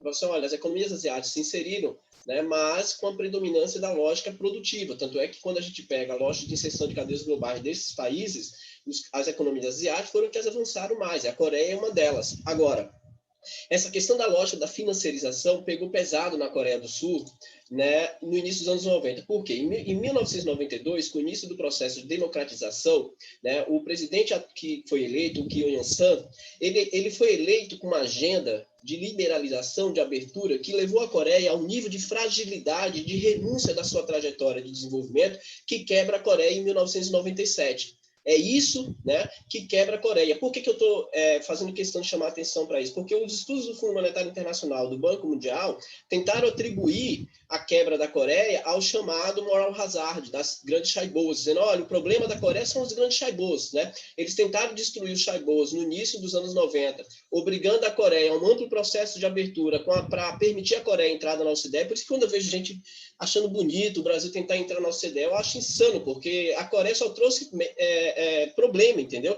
Trouxe vulnerabilidade externa, vulnerabilidade financeira à Coreia do Sul, a entrada na OCDE, porque a Coreia teve que fazer um amplo processo de reformas, e aí o Danny Hodder tem um estudo publicado em 2008, que ele coloca, e eu concordo com ele, a Coreia e os países asiáticos em geral adotaram o consenso de Washington até o ponto 5, principalmente nos elementos macroeconômicos. Os elementos microeconômicos, os países asiáticos, aí a Coreia eu concordo, eles não aderiram, que é renunciar às políticas microeconômicas, em particular as políticas industriais.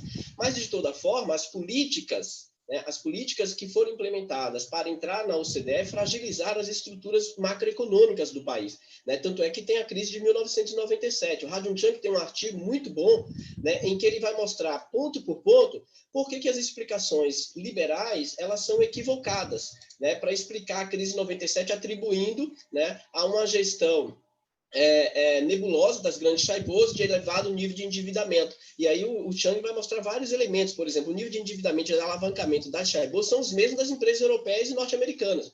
Né? Empresas, na Coreia, você salva empresa, você não salva pessoa física e jurídica. Né? A Coreia tem uma estratégia muito clara de relação com os grandes chaibos, de momentos como este, a crise de 97, ao salvar a Kia via fusões e aquisições da Hyundai, foi fundamental. Então, a Coreia ela passou por esse processo de financiarização, né? Teve uma crise, veja que a crise de 97 foi a maior crise da Coreia pós-guerra da Coreia do Norte, com a Coreia do Norte, que teve uma queda do PIB em 1998 de menos 5,8%. Né? E em 99, em 2000, eles cresceram 11 3,5%, porque eles abandonaram o receituário ortodoxo, tanto fiscal como monetário. Tanto é que o Chang mostra o espaço temporal em que eles ficaram insistindo com a agenda do FMI, e logo depois eles viram que estava aprofundando a crise e abandonaram profundamente. E outra coisa que eu fui para lá o ano passado para conhecer bem de perto, que é o impacto das reformas trabalhistas, que eu acho que é importante, eu não toquei nisso, né? Desde a entrada da OCDE, além das reformas macroeconômicas, que levou à instabilidade para a Coreia, a reforma trabalhista é um outro problema que, por exemplo, o filme Parasitas retrata bem isso, que foi o crescimento da pobreza na Coreia recentemente, né? A pobreza não é algo muito comum para eles, dentro da gravidade com o que aconteceu no período recente, né? Que foi a implementação do consenso de Washington, como mesmo o Daniel Rodrigues fala, até o ponto 5. Por quê? A reforma trabalhista gerou 40% da população sul-coreana como trabalho autônomo, sem proteção social, sem proteção trabalhista. E, principalmente, o desemprego entre os jovens muito elevado, em torno de 18%, 19%. Para o sul-coreano, que tem a ideia do sucesso, da superação, né, com a cultura confuciana, não se empregar, não ganhar bem, não ter sucesso é motivo de suicídio. A Coreia é o quarto país com o maior número de suicídios no mundo. No mundo. Então, essa agenda ortodoxa, liberal, que foi implementada na Coreia, né, na minha leitura, trouxe problemas estruturais que o presidente atual, o presidente Moon, ele tem revisto tudo isso. Tanto é que ele é chamado pela grande imprensa sul-coreana, que é muito parecida com a grande imprensa aqui no Brasil, né, de pro-job, né, porque ele está revisando as leis trabalhistas, ele está reduzindo jornada de trabalho, ele está dando aumento do salário acima do nível da inflação. O New Deal sul-coreano é uma política de criação de 1.900.000 de empregos, inclusive 1 milhão gerado no Estado, no setor público. Então, ele está indo para o enfrentamento, só para ter uma ideia do impacto do New Deal, né, na Coreia do Sul, é de que o New Deal sul-coreano, ele pegou a crise do Covid, no início da crise do Covid, a taxa de desemprego estava em 4,1%, ela chegou em 4,6% e caiu para 3,1%. Com taxa negativa de crescimento de 3,3% no segundo trimestre. Ou seja, veja, você tem uma economia caindo o PIB e gerando empregos por causa do Estado, através do New Deal. E é um projeto altamente interessante porque ele se enquadra bem dentro de uma lógica de transformação da economia internacional e retoma a tradição da Coreia do Sul de desenvolvimentismo. Eu até escrevi um artigo de coluna curto, de umas 4 páginas, para o site A Revolução Industrial Brasileira, mostrando as dimensões do New Deal enquanto plano nacional. Eu acho que o presidente Moon, ele representa muito bem a consciência da necessidade de retomar, né, esse processo nacional de desenvolvimento e quebrar com essa fragilidade externa que foi imposta pelas reformas financeiras. Pra você ter uma ideia, a Coreia tinha 6 bancos comerciais, né, de caráter de nacionalidade. Com as reformas do sistema financeiro feito a partir de uma imposição da OCDE, em poucos meses foram para 24 bancos. O Chang mostra isso, né? Ou seja, gerando um processo de instabilidade, curto-prazismo na Coreia, que vai gerar a crise de 97. Né? E mesmo eles retomando esse processo, não ficou muito profunda a transformação ao ponto que o presidente atual está fazendo. Eu acho que o presidente atual, o presidente Moon, ele tem enfrentado essas realidades, essas problemáticas, ao ponto que, por exemplo, eu conversei recentemente com o pessoal do sindicato, o Ministério Público na Coreia está se juntando com os evangélicos, junto com a imprensa, para enfraquecer o presidente da República por causa dos projetos de caráter mais nacional, como, por exemplo, a retomada dos direitos trabalhistas. É muito parecido um pouco, é óbvio que tem suas diferenças, com o que aconteceu aqui no Brasil, nesse vínculo entre a Lava Jato, a imprensa, né, para poder destruir projetos e empresas nacionais. Isso na Coreia, veja, o caso mais emblemático para mim, nessa situação, foi o que aconteceu com a Samsung. A queda da presidente, que é filha do presidente Park, né, ela caiu por uma coisa que acontece historicamente na Coreia, essa relação intrínseca entre Estado e setor privado. Isso nunca foi crime na Coreia, isso nunca foi problema para ninguém, mas foi agora, entende? Isso é bem curioso e bem interessante. Aí eu estou lembrando disso para lembrar de um outro ponto que foi muito importante entre os anos 60 e 70, que é a política de metas e punições. A Coreia, e todo sul-coreano faz questão de falar disso, eles fecharam muitas empresas que não cumpriam os objetivos dos planos quinquenais. Ou fechavam ou faziam fusões e aquisições. Então, estabelecia metas, estabelecia ali os subsídios e incentivos fiscais. Não cumpriam, fechava. A gente está no regime ditatorial, de 1961 até 79, até os anos 80. Então não tinha essa de não cumprir. Ou cumpria ou era fechado, ou ia para fusões e aquisições, ou o governo fazia com que aquela empresa quebrasse sem financiamento, sem subsídio, abrindo mercado contra aquela empresa. Enfim, o governo utilizou de vários instrumentos para que as metas dos planos quinquenais fossem alcançadas. E os coreanos, quando a gente conversa, ontem teve um evento no IPEA com uma sul-coreana, e ela falou isso com muito orgulho. Sabe o que é que a gente faz lá, que vocês não fizeram aqui? A gente punia. Não cumpria, a gente puniu. Entendeu? E a Alice Ames, né, ela deixa muito claro isso. Ela fala assim, olha, metas existem no mundo inteiro, agora punição para poucos. E na Coreia e na Ásia é comum isso. Então, eu acho que isso é bem interessante.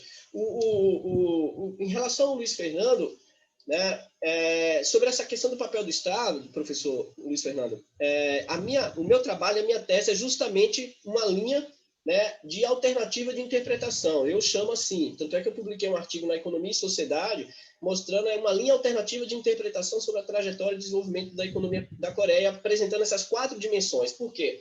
Eu vou mostrar todas as fragilidades da teoria neoclássica liberal. Eu acho importante esse debate que eles fazem sobre export-led e industrialização substitutiva de importações, mas tomando sempre o cuidado, né, do que está por trás do conceito de export-led, né? É isso que eu sempre chamo a atenção. Mas o arcabouço, os axiomas que sustentam as suas teorias, as suas interpretações, são completamente frágeis. Como, por exemplo, a ideia de que existe uma simetria no comércio internacional, né? Já lá para Frederic List, no século XIX, ele já tinha mostrado que não existe simetria em comércio internacional nenhum, né? O que existe, o que predomina é uma simetria. Então, a corrente neoclássica, o arcabouço deles é equivocado. O que é que eu vou usar no meu arcabouço que eu interpreto? É que existe, de fato, o papel do Estado, como os heterodoxos e eugenistas defendem, e existe o cenário internacional. Eu vou buscar um meio termo, mas buscar um meio termo mostrando que existem elementos internos coesos que fazem com que a Coreia tenha uma trajetória peculiar de desenvolvimento, que não necessariamente é apenas a questão do Estado. Eles conseguiram fazer uma leitura do cenário internacional de otimizar, né? Mas não foi o cenário internacional determinante, o cenário geopolítico. Foi importante? Foi uma maravilha. Entretanto, se não houvesse uma estratégia nacional de desenvolvimento, de uma aliança forte entre o setor privado e Estado, dificilmente a Coreia tem conseguido otimizar, né, todo esse cenário para promover um grande salto, né, tecnológico de desenvolvimento e escapar, né, que é um dos exemplos do Middle Income Trap, né, da armadilha da renda média. Então, a minha ideia é essa, de o que eu apresento, né, que eu considero, sim, o papel do Estado é essencial, mas o Estado ele faz uma leitura em uma aliança com a burguesia interna, em que eles conseguem otimizar o cenário internacional, né? O cenário internacional dos anos 60, dos anos 70 e dos anos 80, com os Estados Unidos, que era o principal parceiro comercial da Coreia, e principalmente utilizando o Japão, né, nas relações diplomáticas, por exemplo, de pagar multas, né, na Coreia, pela exploração sexual e pela exploração de escravos no período de colonização japonesa. Então, nos anos 60 e 70, quando a Coreia, por exemplo, no terceiro plano quinquenal, queria financiar a indústria pesada, os Estados Unidos disseram, não, a gente é contra. A Coreia foi lá e falou, e aí, Japão, vamos conversar para a gente retomar nossas relações do que vocês fizeram contra a gente? Paga uma multa, usa a multa e cria POSCO. E cria e investe na indústria pesada no D1, na indústria de bem de capital. Então, eles conseguiram otimizar esse cenário internacional dentro dessas 4 dimensões que eu faço a minha leitura, que é o que eu chamo de estrutura de propriedade do capital, organização industrial, centralização financeira e a absorção e conhecimento, do conhecimento e transferência tecnológica, né? Sobre a outra questão da comparação do catnap, é um tema que eu estou entrando agora e me aprofundando, porque é o meu objeto de pesquisa para o meu pós-doutorado, né? Lá em Seul, na Coreia, com o professor Kyung Lee. Uma das teses, um dos elementos do professor Kyung Lee, que trabalha junto com o professor Franco Malerba, é a ideia de você trabalhar com o conceito de ciclos de vida de curto prazo, dentro do sistema setorial de inovação.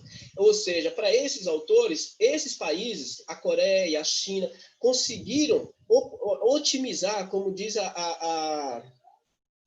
agora deu um branco no nome da professora, mas, enfim, que janelas de oportunidades ou inovações tecnológicas geram janelas de oportunidades.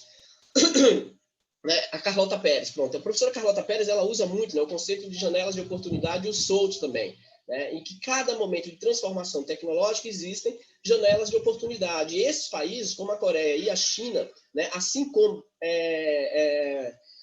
Taiwan, né, tem usado, eles usam e focaram a sua estratégia de inovação, de catnap, focando em produtos que têm um ciclo de vida de curto prazo, por exemplo, como eletroeletrônicos, porque como há um ciclo de vida de curto prazo e aberturas de janelas de oportunidades a todo instante, esses países otimizaram um processo de investimento e inovação nesses setores para alcançar o catnap, rompendo com a lógica de ciclo de vida de longo prazo do Vernon, do Linder, né, que dizia que primeiro tinha que esperar um processo de maturação do produto para depois acompanhar esse processo de inovação. E aí o gap tecnológico sempre ficava entre um país periférico e um país desenvolvido. O que é que eles mostram? Olha, não, esses países, como a Coreia, como a China, estão quebrando essa lógica de periferia, focando em produtos que têm um ciclo de vida de curto prazo, que é onde abre janela de oportunidade e eles partem para um catnap, né? O professor Kim Min virou uma referência em explicar essas estratégias de catnap, né, principalmente na dimensão dos jupiterianos. Tem vários livros dele sobre isso, né, como é que esses países escaparam da armadilha da renda média. Então, eu estou me aprofundando muito nesse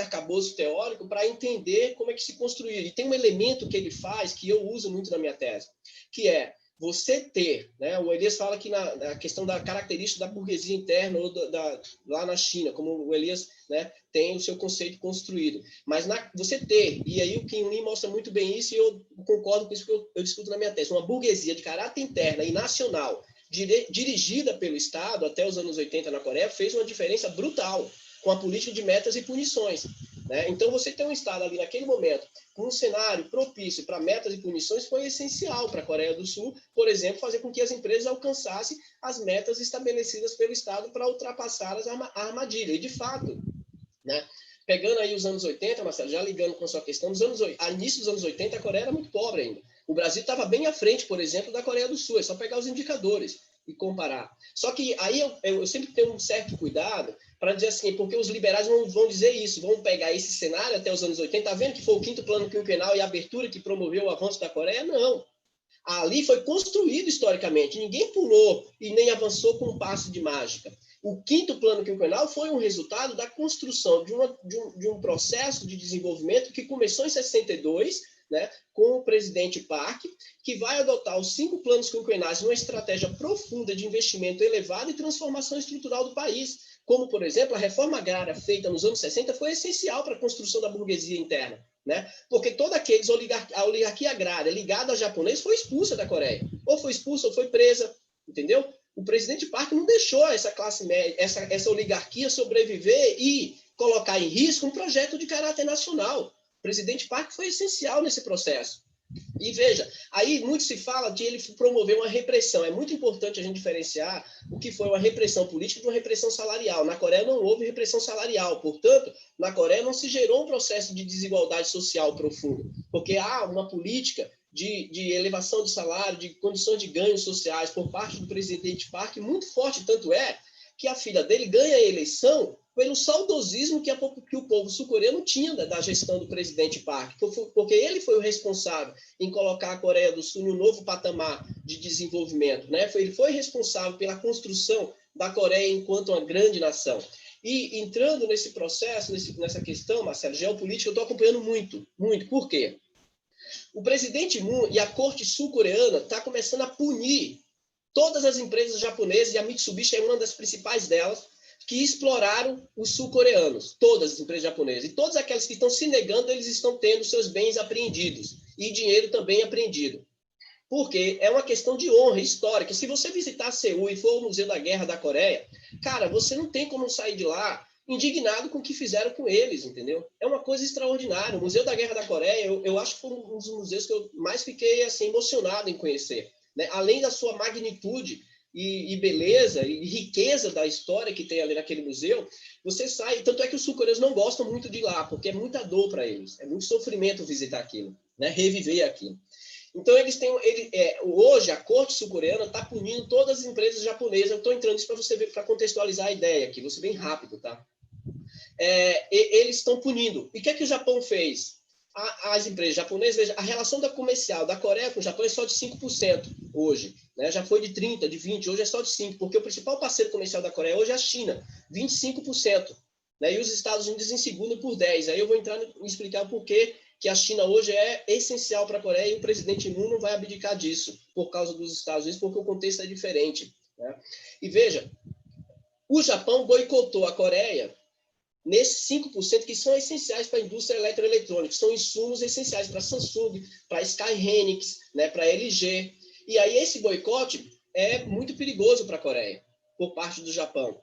E aí o que o presidente Moon fez? Começou a partir para as relações diplomáticas. A gente quer punir por uma questão de reparação histórica, mas a gente também não pode punir nossas grandes empresas e punir o nosso desenvolvimento, principalmente porque você tem a Huawei ocupando espaço e ganhando o mercado internacional de smartphone.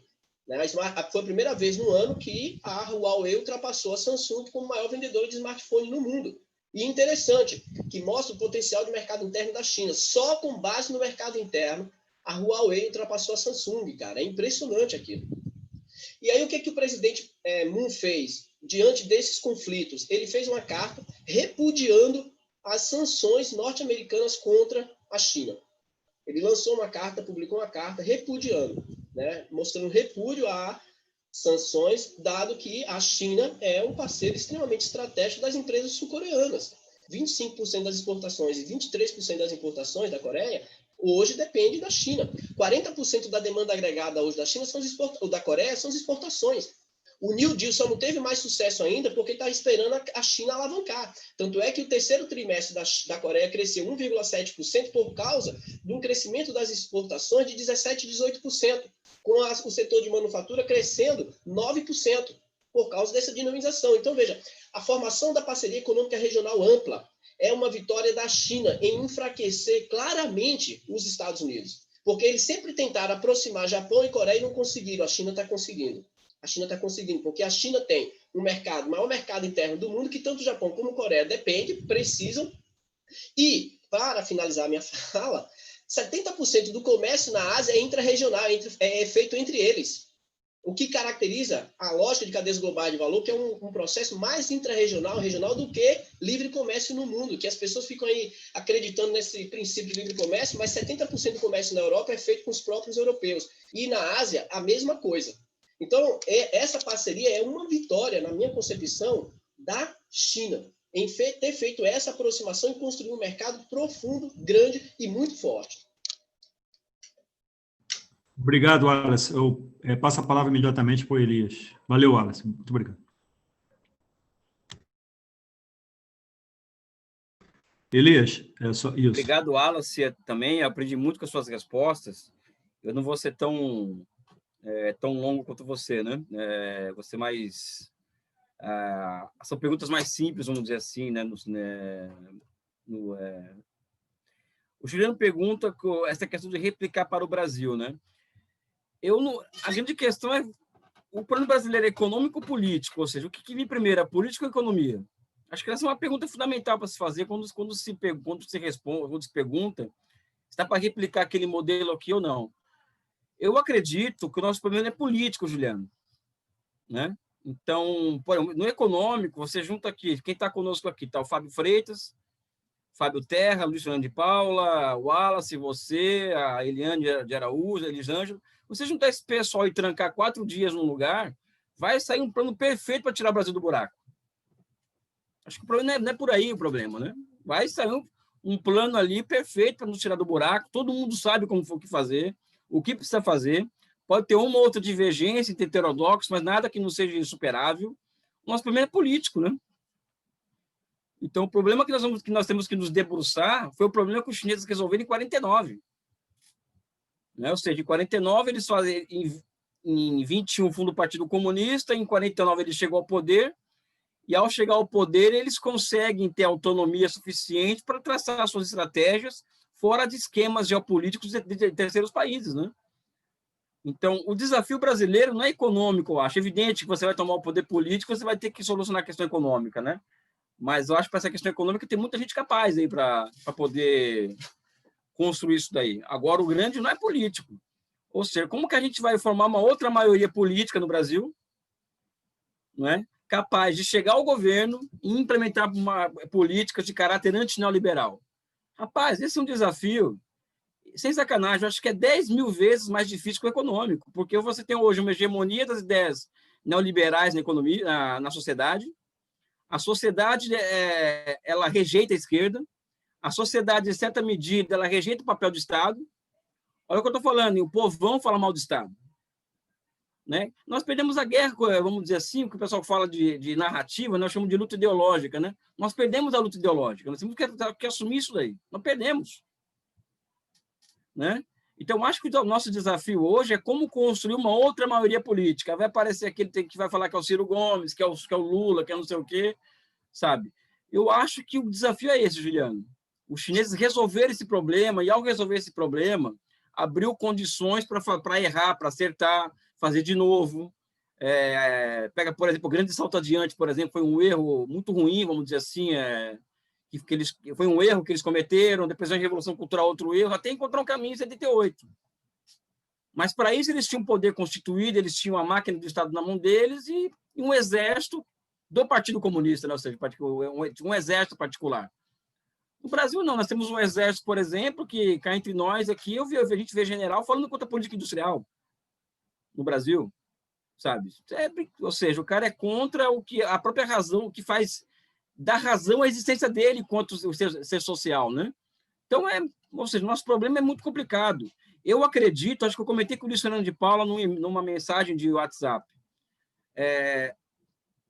Eu fiz um mapa, assim, de uma madrugada em casa, viajando na maionese, dos grandes países da periferia do capitalismo, das forças políticas que polarizavam a sociedade nesses países. Em todos eles, assim, tirando o Brasil, no caso, e o México, que já foi, né? Todos eles têm uma força política de caráter nacionalista e desenvolvimentista, de direita ou de esquerda, um país pouco importa, polarizando o debate político. Índia, Irã, África do Sul, Bolívia, tiveram que se reinventar, Venezuela, mal ou bem, é isso, Argentina, Egito. Ou seja, nesses países todos, os países relevantes à periferia, têm forças políticas nacionalistas e desenvolvimentistas polarizando o debate. No Brasil não tem mais isso.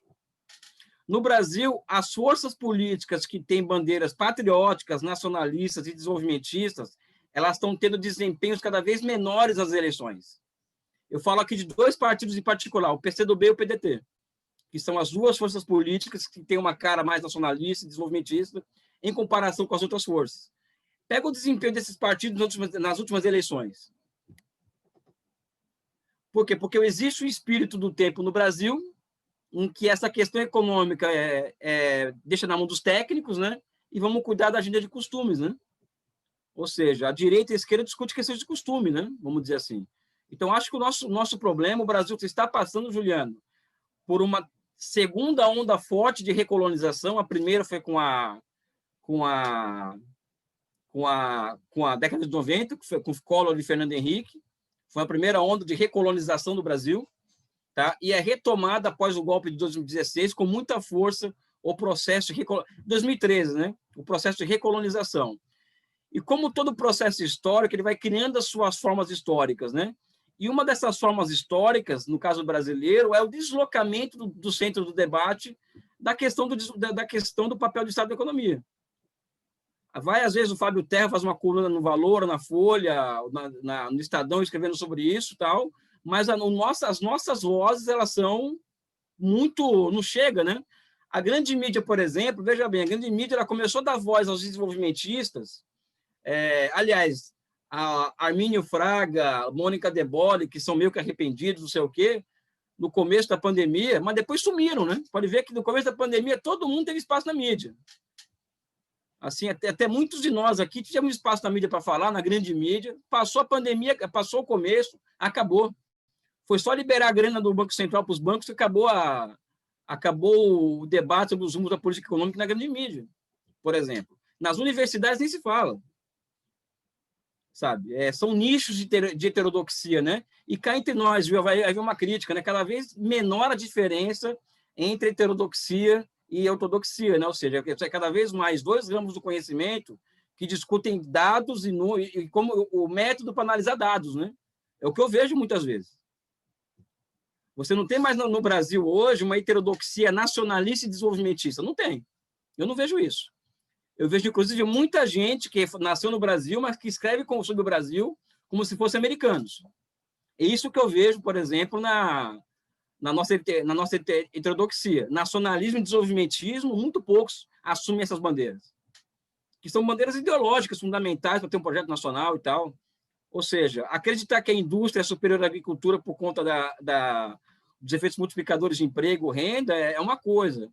Outra coisa é achar que você vai industrializar o país baseado em uma ideologia de industrialização, em uma ideologia de mudança estrutural. Não é? E o que eu vejo por isso que eu fiz a brincadeira do Danny Roderick, né? A gente vai esperar algum cara lá do centro do sistema falar para a gente falar aqui, né? Para replicar, né? Ou seja, a recolonização atinge diretamente as ciências sociais no Brasil. Né? Atinge, assim, uma paulada, né? Então, no nosso caso, é muito difícil solução, Juliano. Né? Acho que o processo de recolonização está com muita força, nos atinge também. A nossa heterodoxia, a grande parte dela é colonizada também, a heterodoxia. Não vou colocar um número aqui, mas a grande parte ela é colonizada mentalmente, né? Então, acho que é assim que eu pergunto, que eu respondo a sua questão. O Luiz Fernando de Paula, eu ia falar da brincadeira que ia fazer com ele, é uma questão mesmo de respeito intelectual, né? O Luiz Fernando de Paula, eu confesso que muito do que eu conquistei na minha vida intelectual eu devo ao Luiz Fernando, né?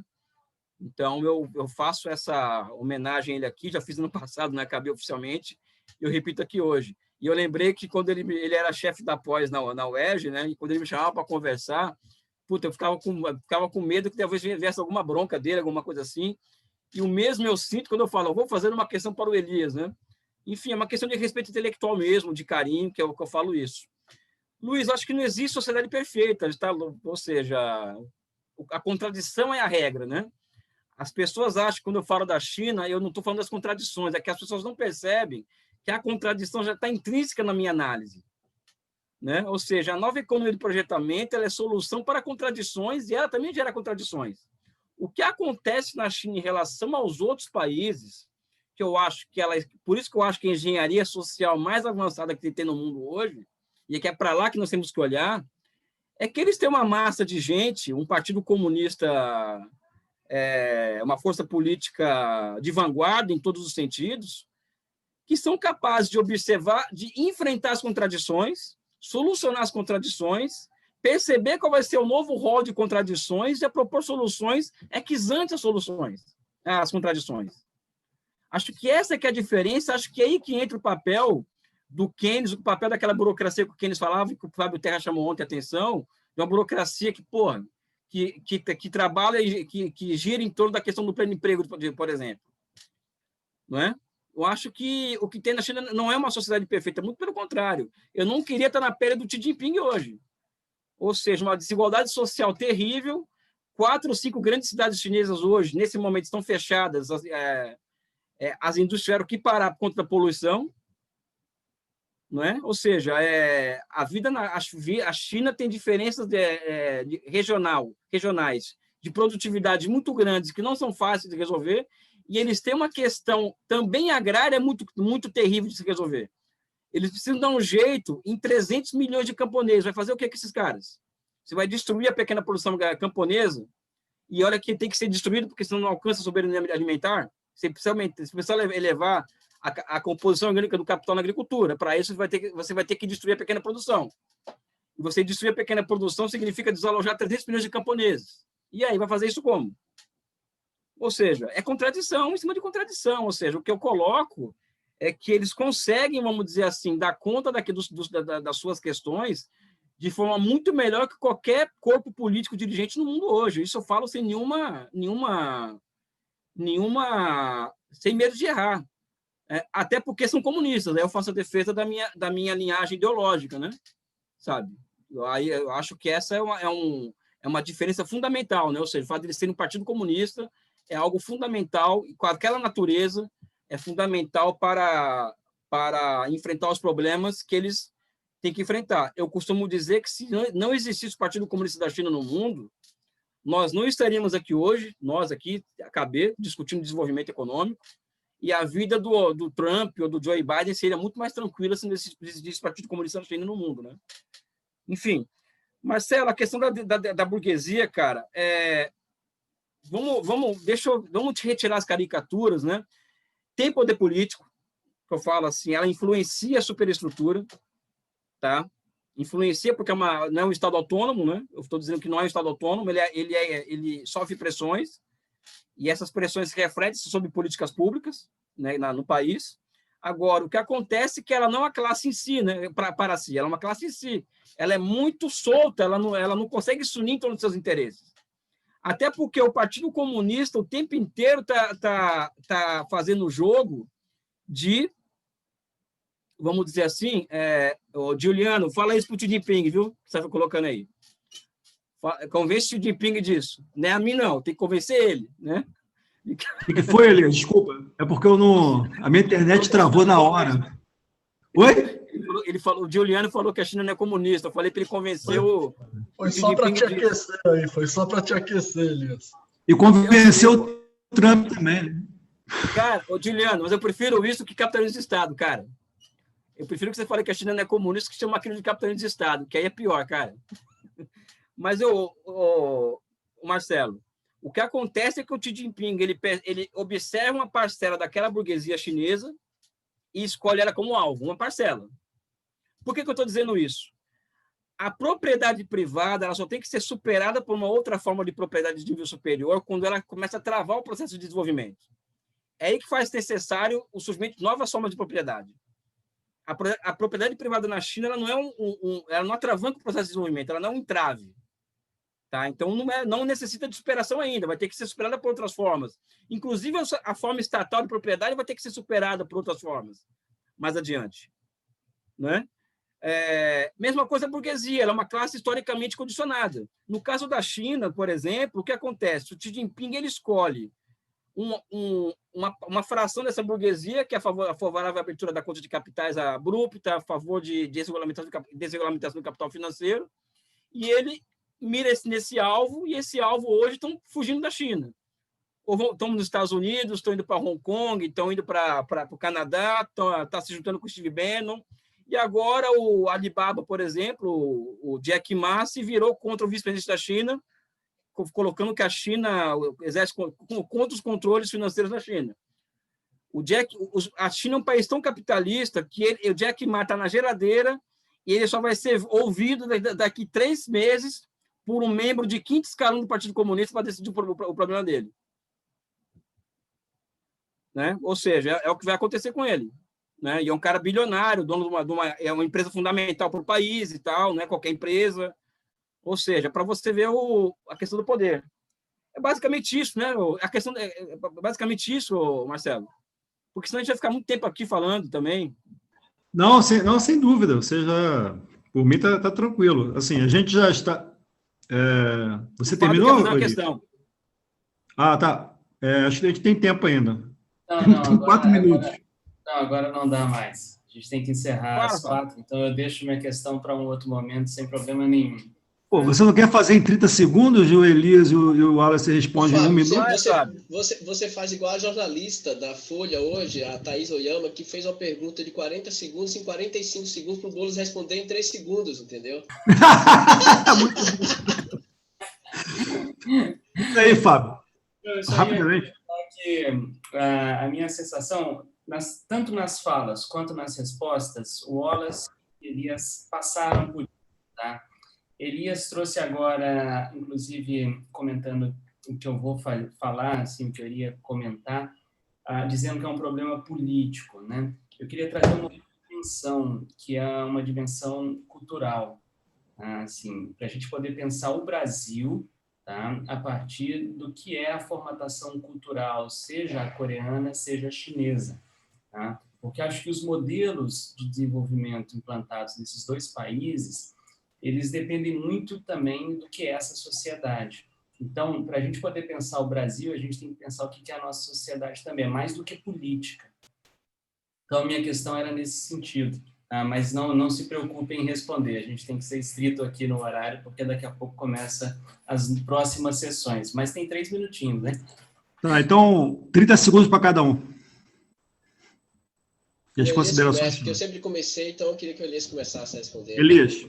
1 minuto para cada. Concordo com ele. Eu vou concordar fazendo uma brincadeira. O nosso socialismo vai ter macumba, vai ter samba, vai ter Corinthians, vai ter Fluminense, ou seja, vai ser uma coisa com a nossa cara, né? Eu acho, né? Para responder a sua questão, né? Vai lá, Wallace. Obrigado, Fábio. Eu também concordo. Tem questões culturais que são altamente complexas. Os sul-coreanos, por exemplo, eles têm uma tendência à dedicação plena a estudo e trabalho, que não são as mesmas culturas que a nossa. Nós não temos essa formação confuciana, né? E os sul-coreanos têm. Tanto é que isso também a gente tem que ver para o outro lado. Não é tão saudável assim. O número de suicídio e o alcoolismo na Coreia são problemas graves, né? No país que o presidente tem tentado enfrentar. O ano passado, só para finalizar mesmo, foi construído um presídio em Seul, onde as pessoas pagavam para ficar presas, cara, para se livrar do trabalho. Elas pagavam para ficar presas, porque elas não conseguem se desvincular e não têm vida.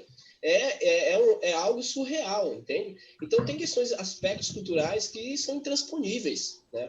E, portanto, não dá para a gente... E eu acho que é isso que diferencia muito aqueles que defendem o desenvolvimento econômico, é entender as peculiaridades de cada país, para poder, né, fazer análises comparativas. Perfeito, Wallace, perfeito, Elias, concordo também com tudo que foi falado. Em nome aqui do Conselho Regional de Economia do Rio de Janeiro, eu queria agradecer mais uma vez tanto ao Elias quanto ao Wallace e a todos que nos assistiram. E agradecer também a oportunidade aqui dada pela KB. Fábio, valeu, obrigado. E até a próxima, até o ano que vem. Estaremos juntos de novo, certamente. Forte abraço a todos. Valeu, obrigado aí.